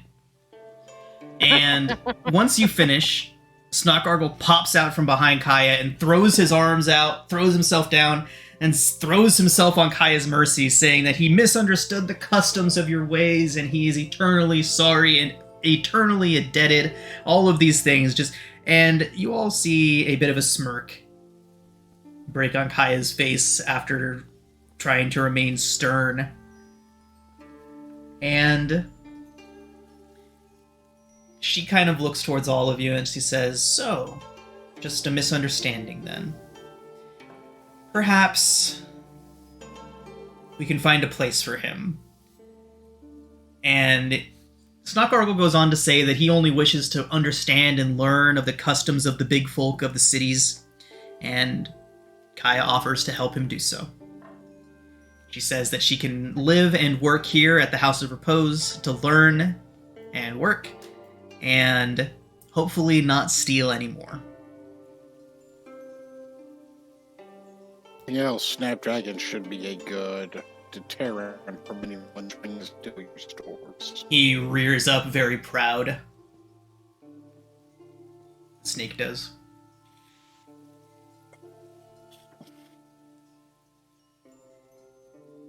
I feel like Moss would try to give him another pat again, the Snapdragon, like, best boy. Okay. Make an animal handling check. Okay. Oh, there. Fantastic. Wow. He accepts the pats graciously.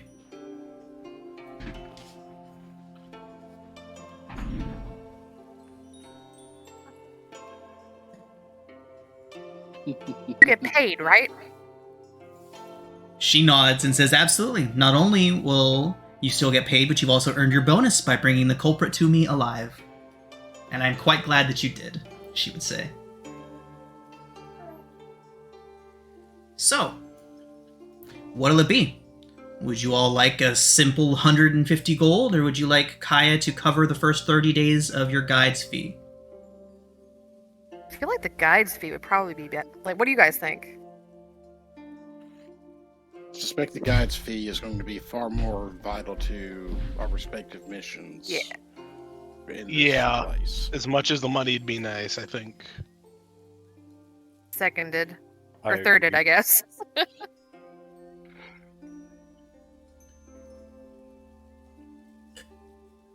Okay.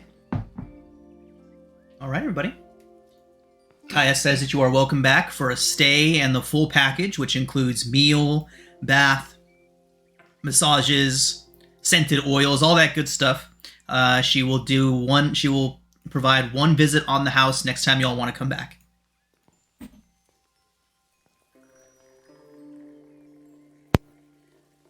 But Nice until then, spa day. the spa day. Always gotta like the spa day. I feel so bad for whoever has to massage Moss Rat. Nice. But after that, you all head back out onto the streets of Port Nyanzaru.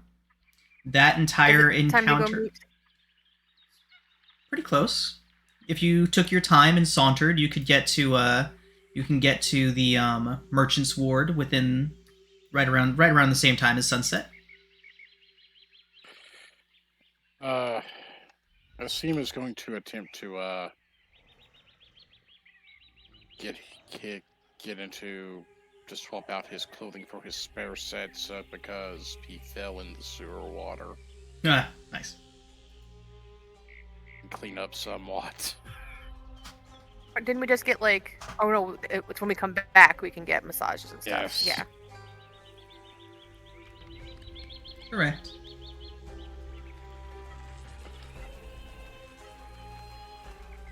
Okay. Sorry, music's acting up a bit. There we go. Okay. Alright, so you all are just heading straight to the Merchant Prince's villas? Yes. Quick stop to change and then head over, yeah. Okay. So all of your clothes and belongings are at the Thundering Lizard. Now that it is getting towards evening, the place is absolutely packed full of people. There are various adventurers and various other adventurers, people who are obviously native to here, a lot of people that obviously aren't. The place is absolutely jam-packed.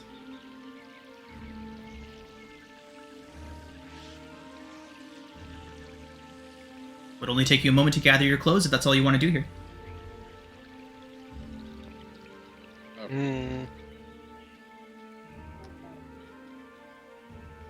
I believe so, because we do have an appointment that we do need to keep. Okay. Is everybody going to gather clothes? Is anybody not? I think Banth would probably go grab clothes too. Okay. Might as well stick together. Okay. All of you going to grab your fancy clothes. Or fancier. Or just other clothes, in Rot's case. Clothing in general. Alright.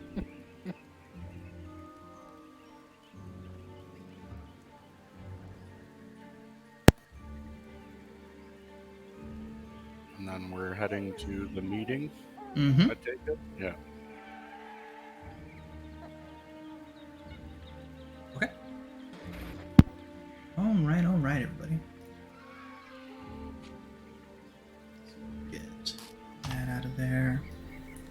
Alright, so, making your way through the streets of Port Nine Zaru, the sun continues to set until everything is bathed in this gold glow.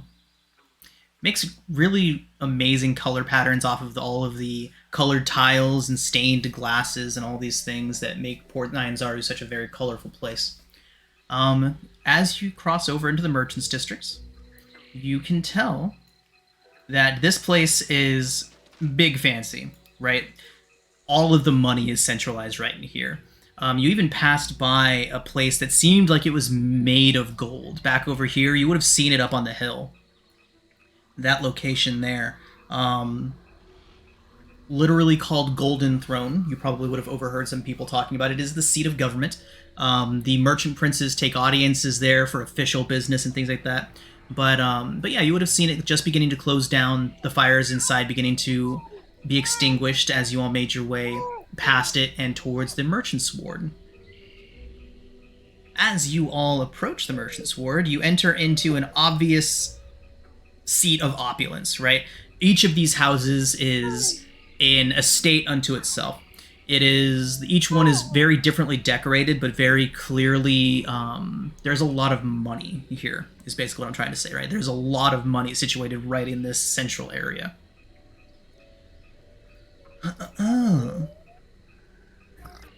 And going to Wakanga's, fantastic. Okay. Alright, so Sindra gave you all directions on how to get here. And eventually you do all find yourselves in front of another one of these 7 wonderfully appointed mansions. Let's see. I know Wakanga's is different. Okay.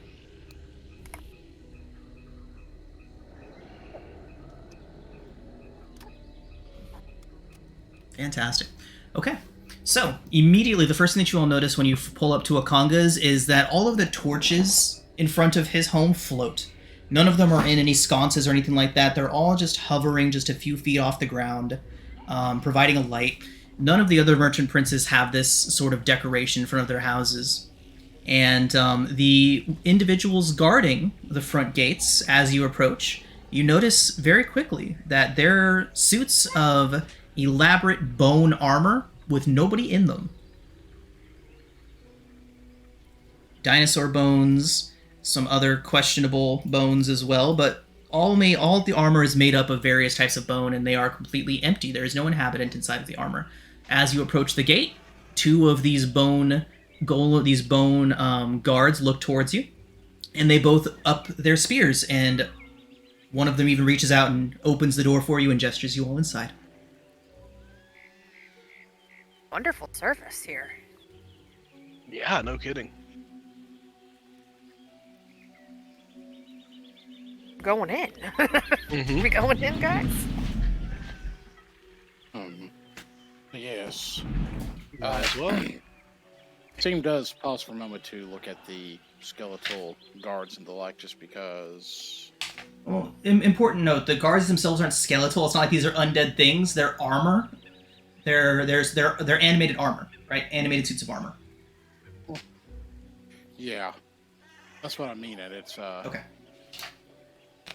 He's just kind of a bit curious about it, so he just pausing to look at it for a sec.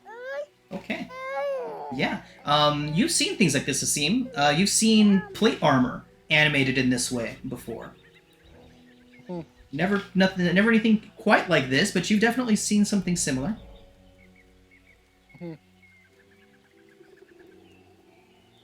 You also would notice as you make your way through the beautiful courtyard of Wakonga's estate, all of the torches, all of the lamps are not exuding any heat. They don't flicker like normal torches do either. The light is steady and consistent. You know these to be lit by continual flame spells, hinting to quite the arcane prowess. I wonder how much. Like, yeah, I was gonna say, how powerful is this guy? Also rich. Can't imagine Right? any of this is cheap. Cost 50 gold pieces. It costs 50 gold pieces worth of ruby powder for a single casting of continual flame. And how long does a continual flame spell last? Until dispelled. All right, so each one of these. Oh, Go ahead. basically, unless someone casts a higher level of darkness or a counter spell or something of that nature upon it, it just keeps burning. Right. There's no set duration. So each and every single one of these equals at least 50 gold, right? And there's dozens of these lights around. Yeah. So yes, rich. All right. Wow. Good friend to have. However, if he lives long enough, it also means that he will eventually make that money back, depending upon how much torches cost. I think this is more about a status than anything. Probably. So as you all approach the main doors, they swing open for you. This time you don't see anybody actually having opened them. They simply swing open to allow you all entry. Wow. You all walk into a pleasant, breezy, tiled courtyard, open air above, even though you just came through an exterior door. Lots of these places are open to the air, open to the elements, especially, and this courtyard is no different. There are splashing fountains and green plants everywhere. Yeah, you can see that there's an entryway to the main house guarded by more of these animated bone armors. And as you all walk in, you see the familiar masked face of Syndra Sylvain. She kind of turns out from the main entry and she looks towards you all. Wonderful, you've all arrived. And not a second late either. Sun of Reese has just set, and here you are. Wonderful to see your prudency. Or... yeah. Words are hard. But she greets you all and gestures you all inside. Dinner is ready, and Wakanga is eager to meet you all.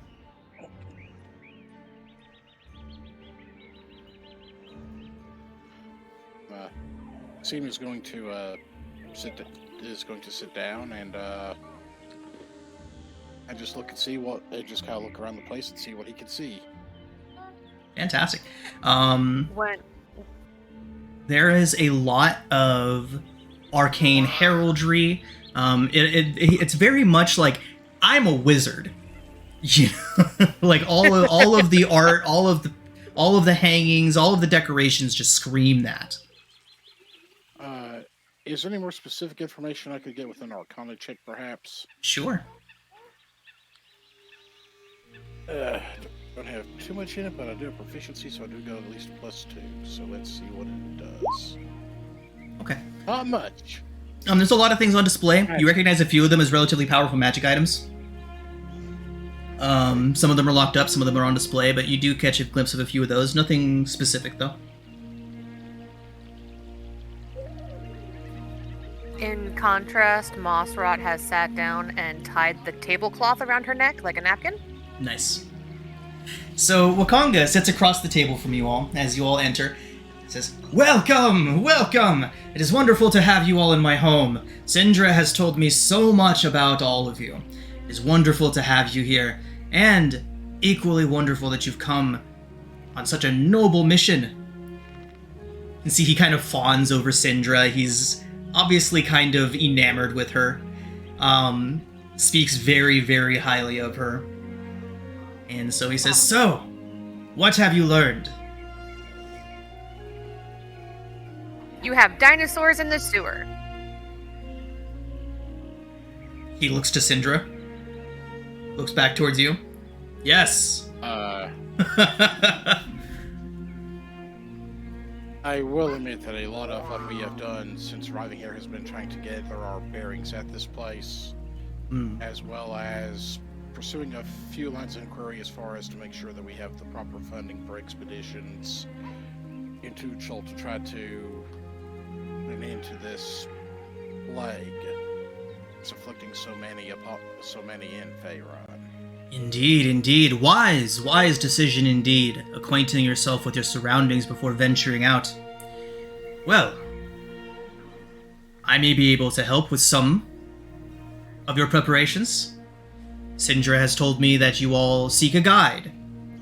Jobal is a close friend of mine. He is the merchant prince in charge of the guides. I would be more than happy to set up a meeting with him in the morning so that you can meet whatever guides are in the city.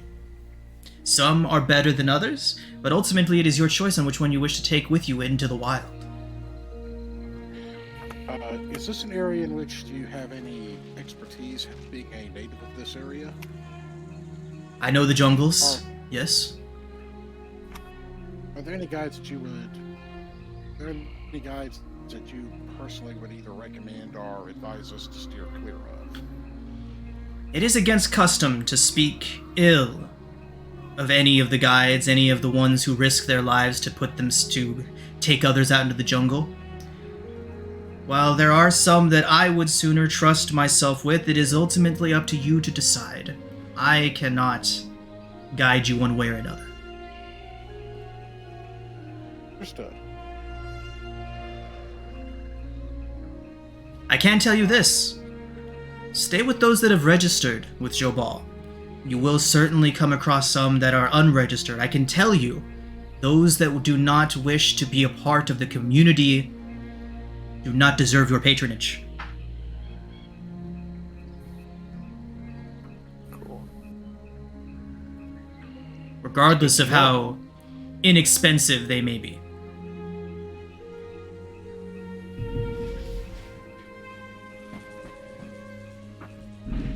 Well, we very much appreciate your advice in this matter.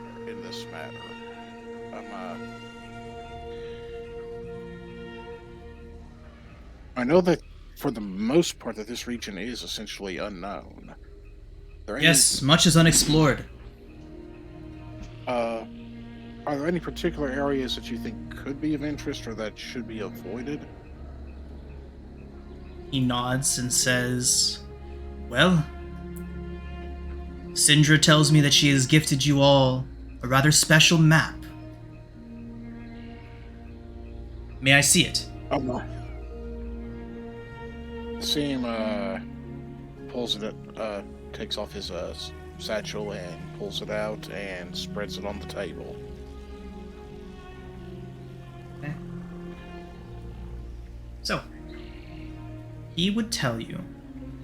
He looks over and he says, "Wonderful. I believe a map as detailed as this does not exist anywhere else in the world. If it does, it is certainly a mystery to me, for I have never seen one of this caliber." He looks towards Syndra, who just gives him a slight nod, and he says, "Guard this with your very life. There are some that would pay a fortune for a treasure such as this that you hold. Others would kill you sooner than speak to you to obtain this. When I tell you that no more detailed a map of Chult exists on this earth, I do not say that lightly. Simply knowing the distances, knowing the locations of the geography, and being able to navigate using something this detailed. People have killed for far less. Yeah. Now, there are some things that I can tell you. The deeper into the jungle that you go, the more of the dead you will encounter. Do you know the histories of this place? Just some rudimentary stories and rumor. He nods. He says, "Well, the lizards are not the only thing that wishes for your flesh in the jungles. Aside from poisonous plants, poisoned waters, countless other potential dangers, perhaps the greatest of these threats are the hordes of undead that move through the jungles. You see, very, very long time ago, there was once a sorcerer who wished to rule over the entirety of the peninsula. To do this, he made dark bargains that gave him control of the dead of the entire island. He raised thousands, hundreds of thousands of these departed ones to fight in his army. But he ultimately failed. And when he was defeated, his armies were left to roam blindly through the jungles. The deeper in you go, the denser the dead." Are there any of these undead known that possess any form of intelligence or will of their own?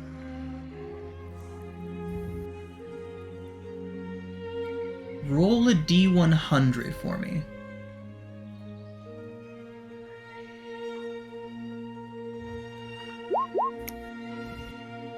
Okay, stand by.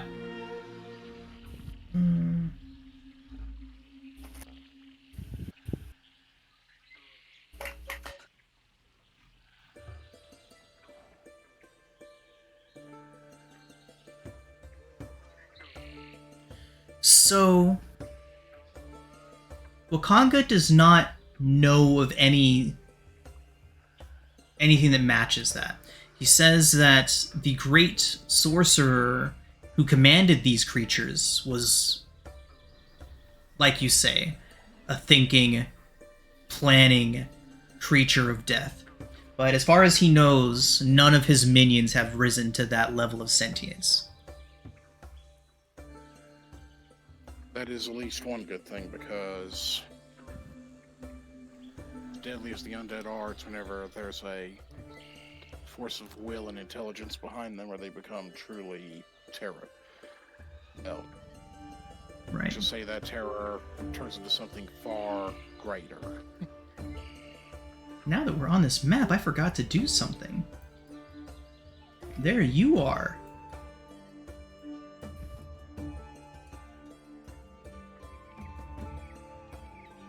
Y'all see your token? Yes. Yep. Tiny little token on this big old map. I know. I'm just going through looking at. Are we supposed to have all these names just visible? The ones that you can see, yeah. Like Port Castellar, Okay. Mesro, Camp Righteous, Mbala, Kirsabal. Are you seeing more? There is so much map. I'm seeing like, yeah, Kirsabal, Mabala. Can you see any names of anything in this area? No. Then you're good. I just see like here, Mabala, What? Kirsabala. Yeah, these are all the known locations. Wakanga would be able to tell you about many of these places. Stand by.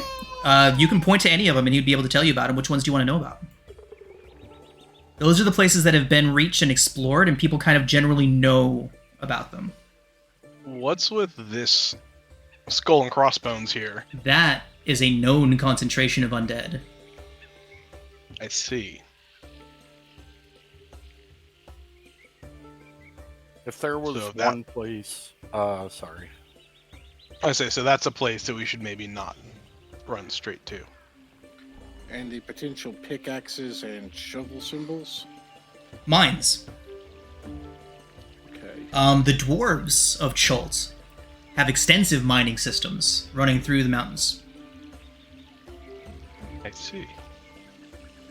And what about these Kobold Mountains down here on the west? Yeah. So, stand by, okay. The Salazar is definitely very interested. Mm-hmm. Okay. So, that is a former dwarven hold. Unfortunately, the dwarves of that mountain have been driven out by unknown forces. They now wander the jungles as refugees. Yeah, that's all he knows.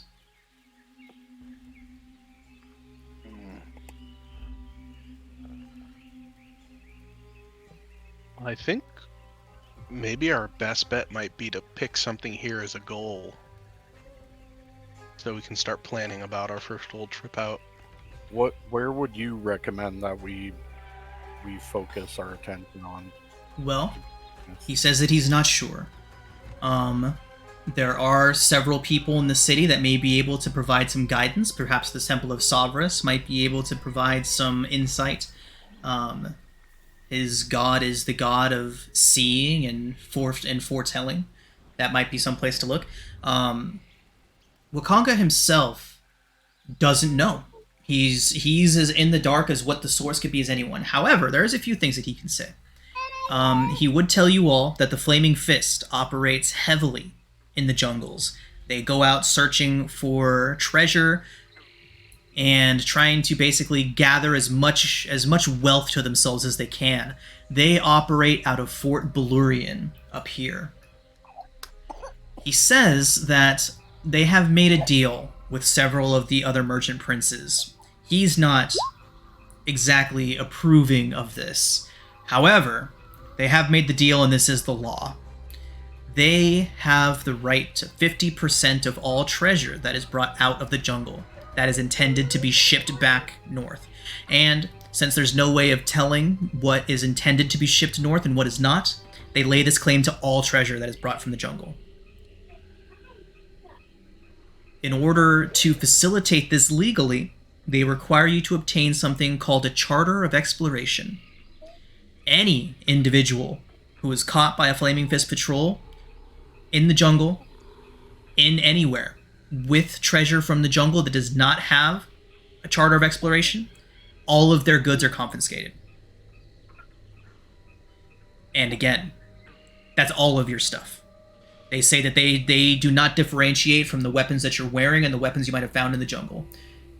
So he says, to avoid unpleasantries, it's usually best to simply obtain one of these charters from them. It's 50 gold, and it is good indefinitely once you maintain it. Says that if you're looking to get your feet wet in the jungle, then perhaps a trip to Fort Belurian might be a good way to do that.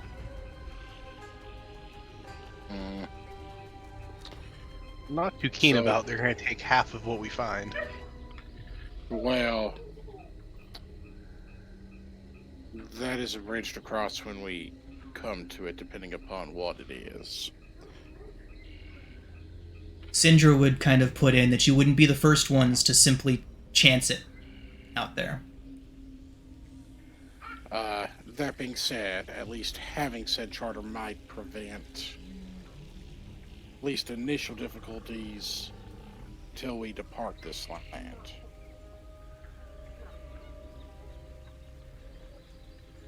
Yeah, I think we should probably go get one just so we don't even have to worry about it. We're gonna need the gold first. Yes. As far as supplies that you think would be useful for us to have within the jungle,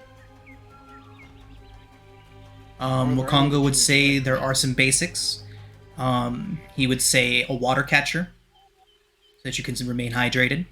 Allowing the rainwaters to go to waste is the folly of many a now dead adventurer. He would say incense. The bugs and the biting things out in the jungle carry many unpleasant ailments that are best avoided. There are several different ways to avoid this. There are blocks of incense that you can purchase. There's also a salve that you can rub on yourself to keep these insects at bay.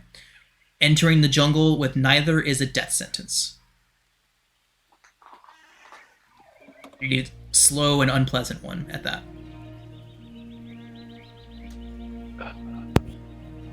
Okay, so bugs have rain catcher.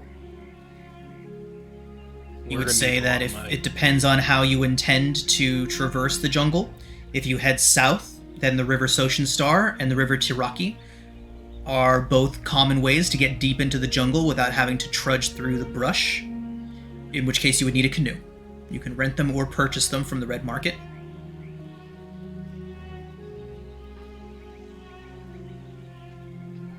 We're gonna need a lot of money. And is he willing to maybe help us with any of these purchases, or we're just on our own?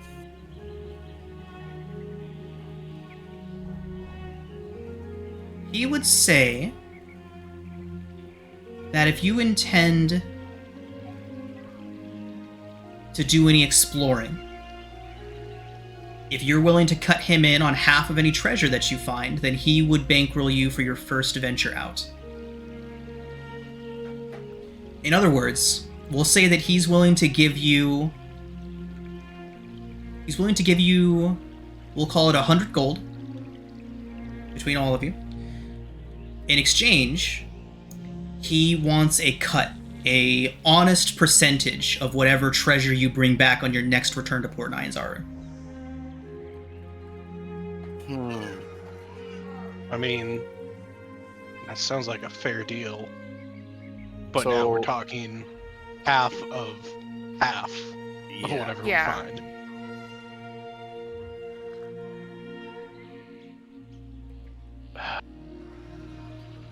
Says there are plenty of other honest ways to earn money in Port Nyanzaru. He can't simply stake you without having anything in it for him. But there's several different ways to make money. There's always people that are looking for passage, especially to places like Camp Vengeance. The Order of the Gauntlet constantly has people arriving at Fort Blurian and at Port Nyanzaru that need transport down there. Asking around at any of the taverns or any of the places where adventurers gather is a good way to find people that need help, and they're always willing to pay. He says that speaking of Camp Vengeance, he says that if you plan on venturing into the darker regions of the jungle, the unexplored places, stopping at Camp Vengeance is likely a good idea. The Order of the Gauntlet operates out of Camp Vengeance, formerly out of Camp Righteous, but the undead recently surged out from the jungle and overran Camp Righteous, and not to be deterred, the Order of the Gauntlet decided to make another outpost deeper into the jungle and call it Fort Camp Vengeance. He says that if you do intend to venture into unexplored places, there are a few others on the island with more experience than the scouts and rangers operating out of Camp Vengeance.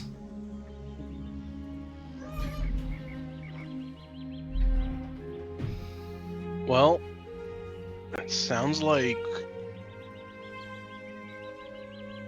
going and working out a deal with the Flaming Fist might be a good place to start. Agree. Could we maybe take 50 of that gold and buy the paper that we need? And then maybe use the rest on supplies that we're going to need? Or what do you guys think? That's what I'm thinking, though I do worry that if we go straight up the coast in an explored area, we're not going to come back with much to show for it. Sure. I feel like they're not going to be too keen on us saying, hey, thanks for the money. We found nothing. Good deal. Good deal.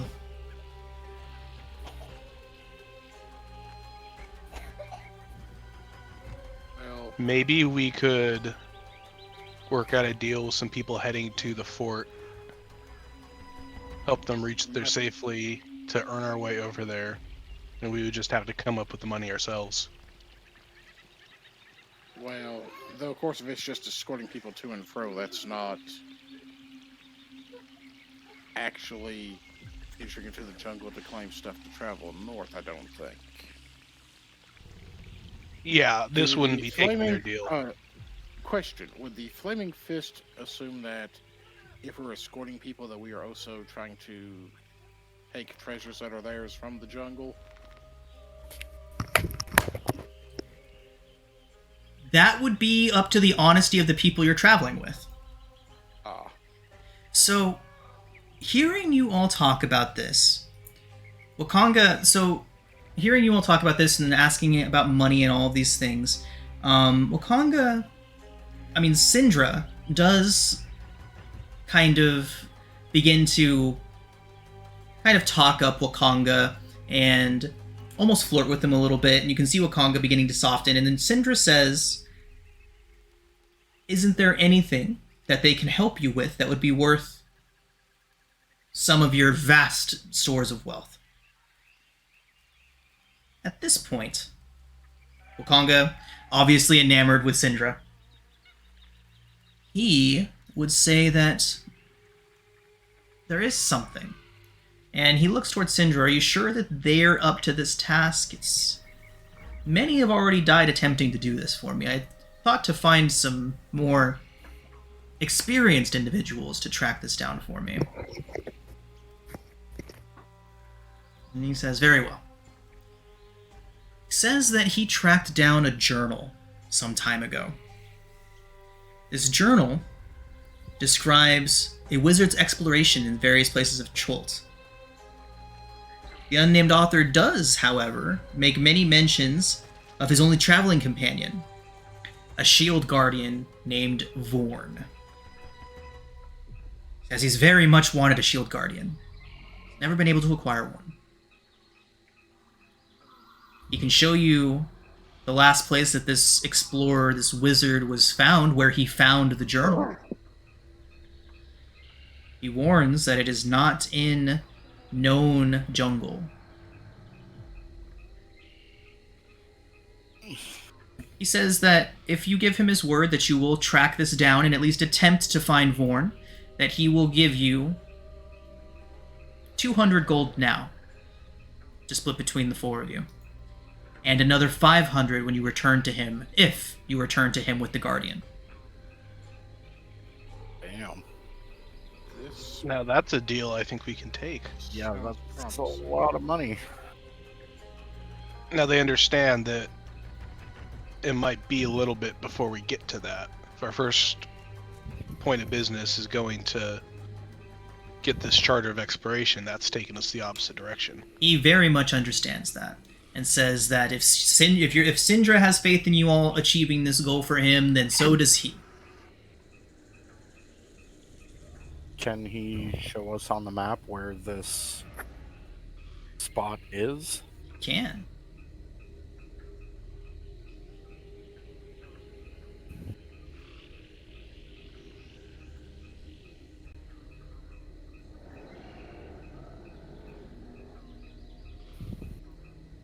What exactly does he want with the shield? With Gorn? It's a shield guardian. That is... Stand by one second, I gotta... Sorry. No problem. I gotta figure out how to get this to show up for you all. Here, I'll just put it on the token layer. That's fine.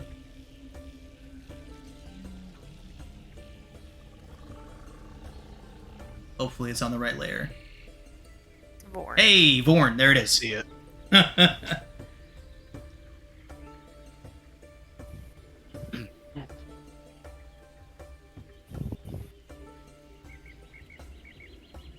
Now that's something I think we can help with. Yeah. What exactly does he want with Vorn? So Vorn is a massive construct. A shield guardian. He would describe it to you.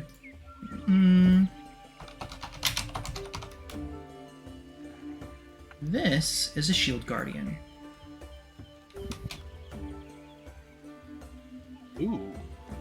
You've seen that he has those animated suits of armor out there. This is like that, but like the collector's edition, right? Aha. This is a extremely powerful arcane piece of artifice that is essentially a mobile fortress, a near unstoppable force of defense, attack, protection, whatever you want it to be. Are they sentient? No, they are constructs. Okay. Now that's something we might be able to help with.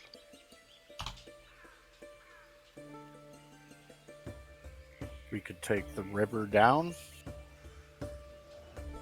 How many? Refresh me.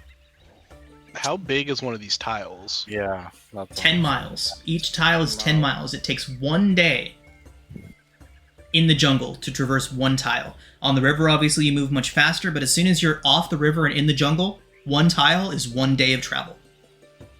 Oof. You can, of That's course, make that. already quite a troop. That's why we're getting 200 gold for it. More than that if we succeed. 700 total. Uh-oh. So first spot is Fort Balarian. We're going to then. I think so. Mm-hmm. That's already though what, a week's journey? Yeah. This journey up here, this area up here is explored as long if you stick to the coastline, you can do two hexes in 1 day. Like if you stick to this area here. Mm-hmm. Yeah. Not having to fight through the jungle brush near so much. Yeah, that's 2 days of travel. Okay. A little bit more than 2 days, but we'll call it 2 days. So this actually sounds like a deal that we can make. Yeah. We'll see if we can find this shield guardian for you, and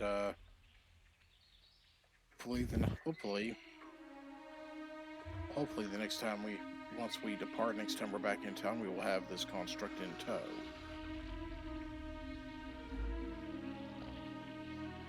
Fantastic. All right. Do you have any other questions for him while you enjoy your lavish meal? How long ago did Camp Righteous fall? Camp Righteous fell. Let me see if there's an exact date.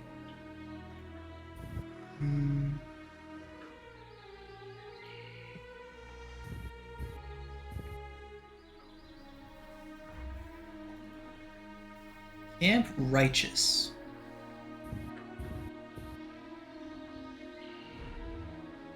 We will say it fell a couple months ago. I'm wondering if what we do is when we get back, we go down the river and see if we can find anything at what's left of Camp Righteous. Then we'll stop off at Vengeance before we head north to Vorn. Sounds good to me.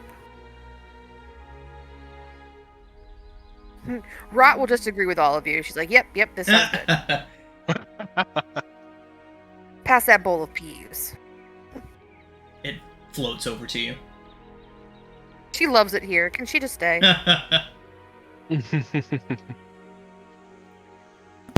Well, it sounds like we've got a plan. Yep.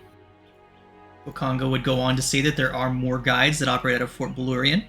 if you'd like to check your options there before seeing who's here in Chult.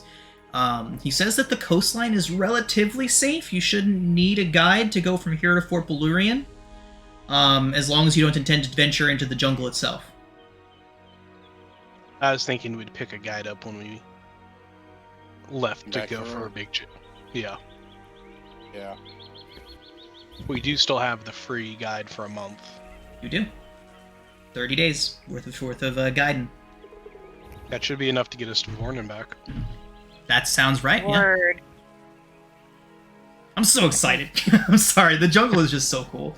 Like, I just can't wait for y'all to get I'm in really there. excited, but I'm also a little stressed at looking at just how long it's going to take us to get. Yeah, there. this is a long one, everybody. I'll try and keep a good eye on how we're liking the hex crawl, and if it looks like it's starting to go on too long, I have 1,000 ways that we can kind of expedite it. But yeah, I'm looking forward to at least getting No, started. I'm with really it. excited about it. But yeah, that's I one of the just feel things. like the lack of, I don't even know where to start. Yeah. But you're on the right path. You're getting it right though, right? You need money. You need to find a way. You need to get your feet wet first. You need to start experiencing the jungle, and then you need to get money so that you can actually fund like a full blown expedition into the deep jungle. This is good. This is good. But yeah, that's the big pitfall that I've seen. That whenever I watch the videos, like I've watched a few DM breakdowns of this campaign, and one of the things that always comes up is this campaign can be extremely long if you let it, like way longer than the average ones. I think it'll probably run on the longer end of my campaign, so probably like 40 sessions instead of the regular 30 I go for. But again, we'll see how everyone's enjoying the hex crawl, and that's really where it'll come down to it, is how everyone's enjoying the hex crawl and how long we want to spend just spending a session or two moving one hex, you know? I'm very excited. Seconded. Good stuff. Same here. Because no session's going to be the same. No. It's And going to be fun. I We're not gonna get bought bored. so many expanded random encounters that we will never hit the same random encounter twice. I mean, and even if we do, like, an encounter with a Tyrannosaurus is going to be different every time you go into it, right? So, Mm-hmm. Well, now I'm like looking at all these little islands I'm really curious about too. Wakanga would be able to tell you that pirates are a major problem here, and while it is considerably faster to simply sail out of the port and around if you wanted to get to a place like the Kobold Mountains, Shaka Bay, Refuge Bay are pirate havens, and it is quite dangerous to sail on the coasts of Chult because of that. We need a pirate ship. Rot wants to be a pirate. So excited. Wakanga is pretending he didn't hear that. And says She's that if you using her wish silverware now to fight the pirate scourge that plagues these lands, they're always looking for pirate hunters in Fort Balurian. The only thing cooler than a pirate would be a pirate hunter. Beware, Pickles. Beware. Well, it sounds like we've got our first destination in mind. Okay. Right, so it sounds to me like you all want to travel along the coast of Fort Balurian as your first destination. Yep. So we just So, need to get some supplies. When do we want to Seem leave? would- Are we... I seem also would very much like to have a rest before this occurs. With his grand total of 8 hit points. Yeah. You're big, blind, and breakable. Big, blind, and breakable. Jesus. I was hit with an ankylosaur tail earlier. Why a didn't you hell of a duck? first day.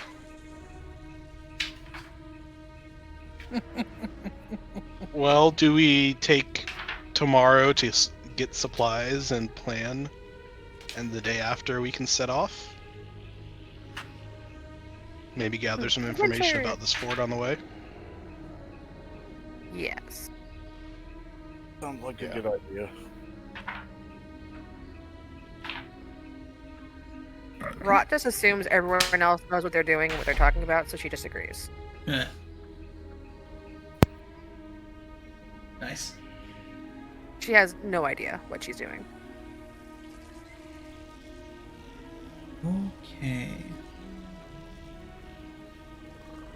This is the best wilderness encounter chart ever. It really is. The charts and the random encounter charts that came with this game are just so good. Okay. I'm really excited. You can all... Are you heading back to the Thundering Lizard? After your dinner with Wakanga? Yeah. Yes. Okay. He says that he will do his best to determine what he can and figure out what he can about the location or the source of the death curse while you're gone. Yeah.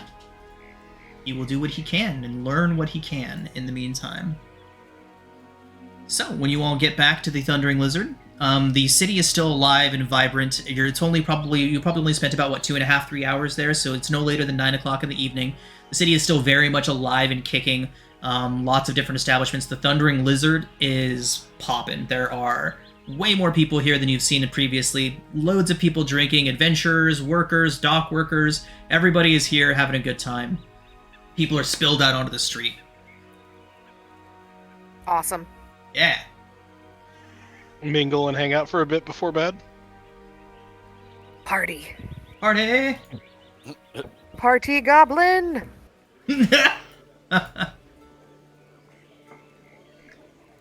Fantastic. Okay. So, while you're all here shooting the shit with the people, with the folk, there are as many tall tales as there are people here, as far as what kind of rumors are going around.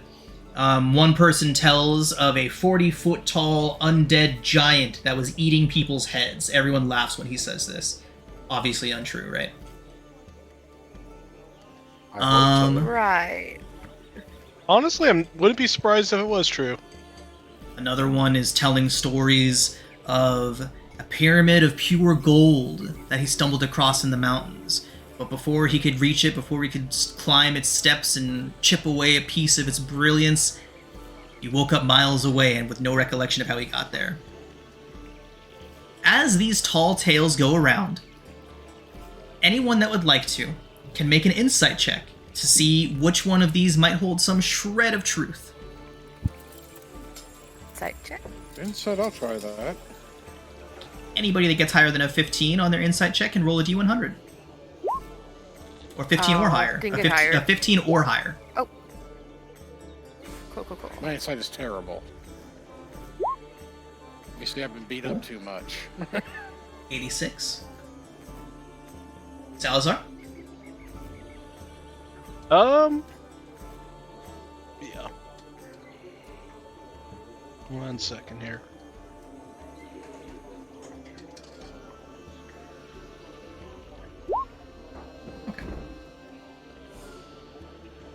Okay. I mean, it's the end of the night. I guess It we'll take is. the 15 sessional. Okay, go ahead and roll a d100.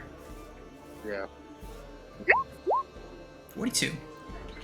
I love that number. It's my favorite. Okay. The meaning of life. Mm-hmm. Meaning of life, the universe, and everything. Yeah. I love how the author was a big time techie and software engineer, and 42 is the number for the symbol that can mean anything.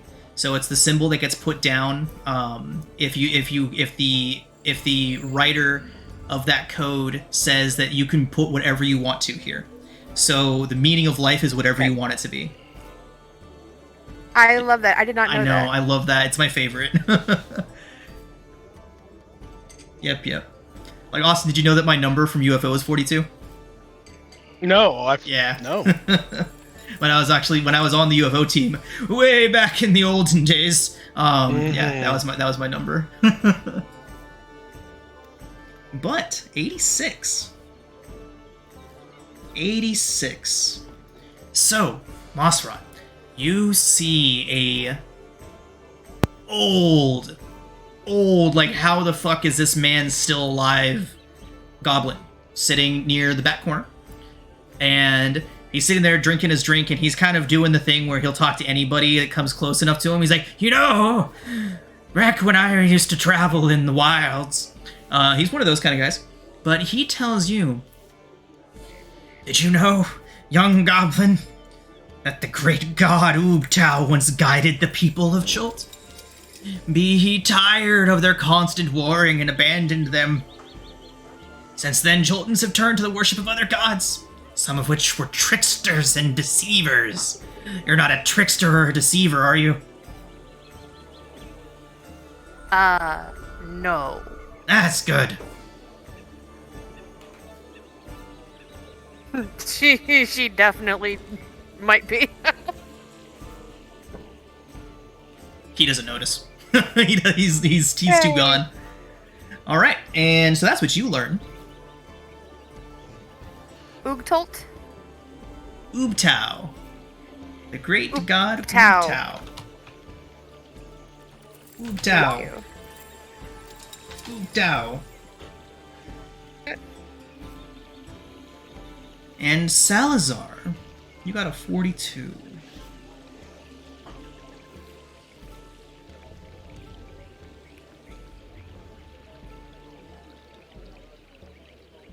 I feel like we need a party notes file.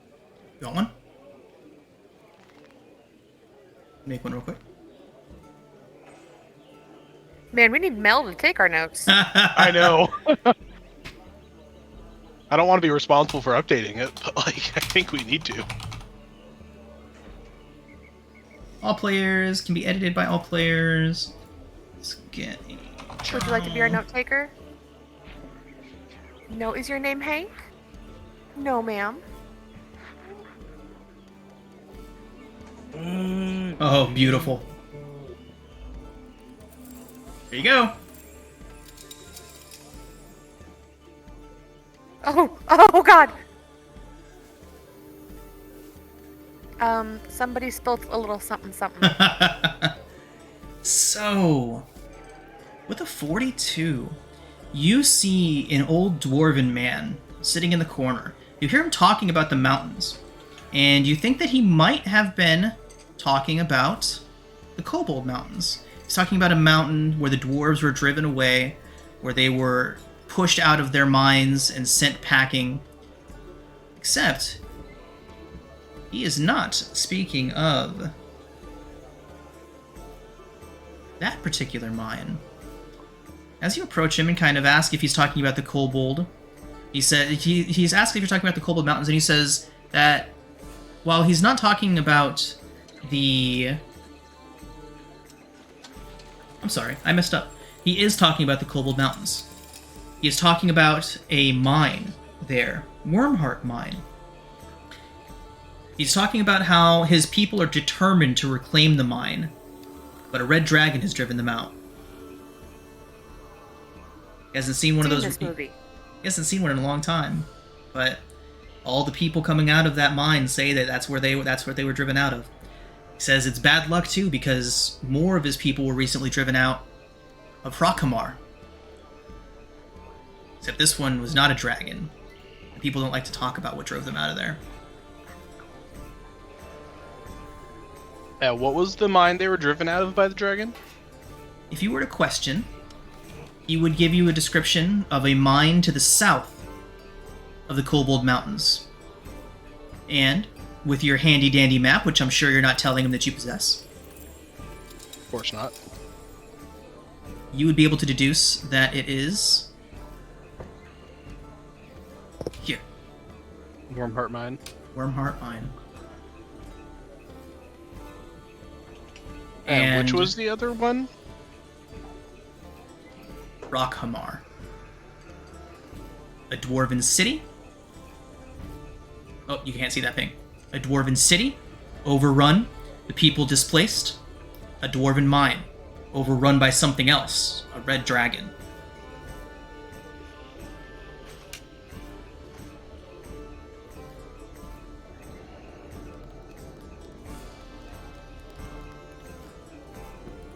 That is all the rumor mill has for you all tonight.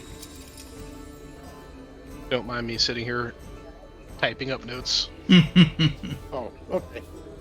Okay. I stuck some in there, but feel free to either erase or adapt them as needed. Oh, that's way better.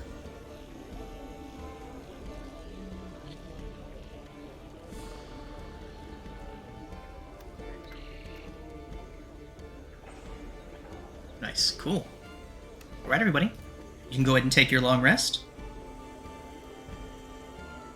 And we will call it a session right there. When we come back next week, you all can supply up and begin your first trek out of the city.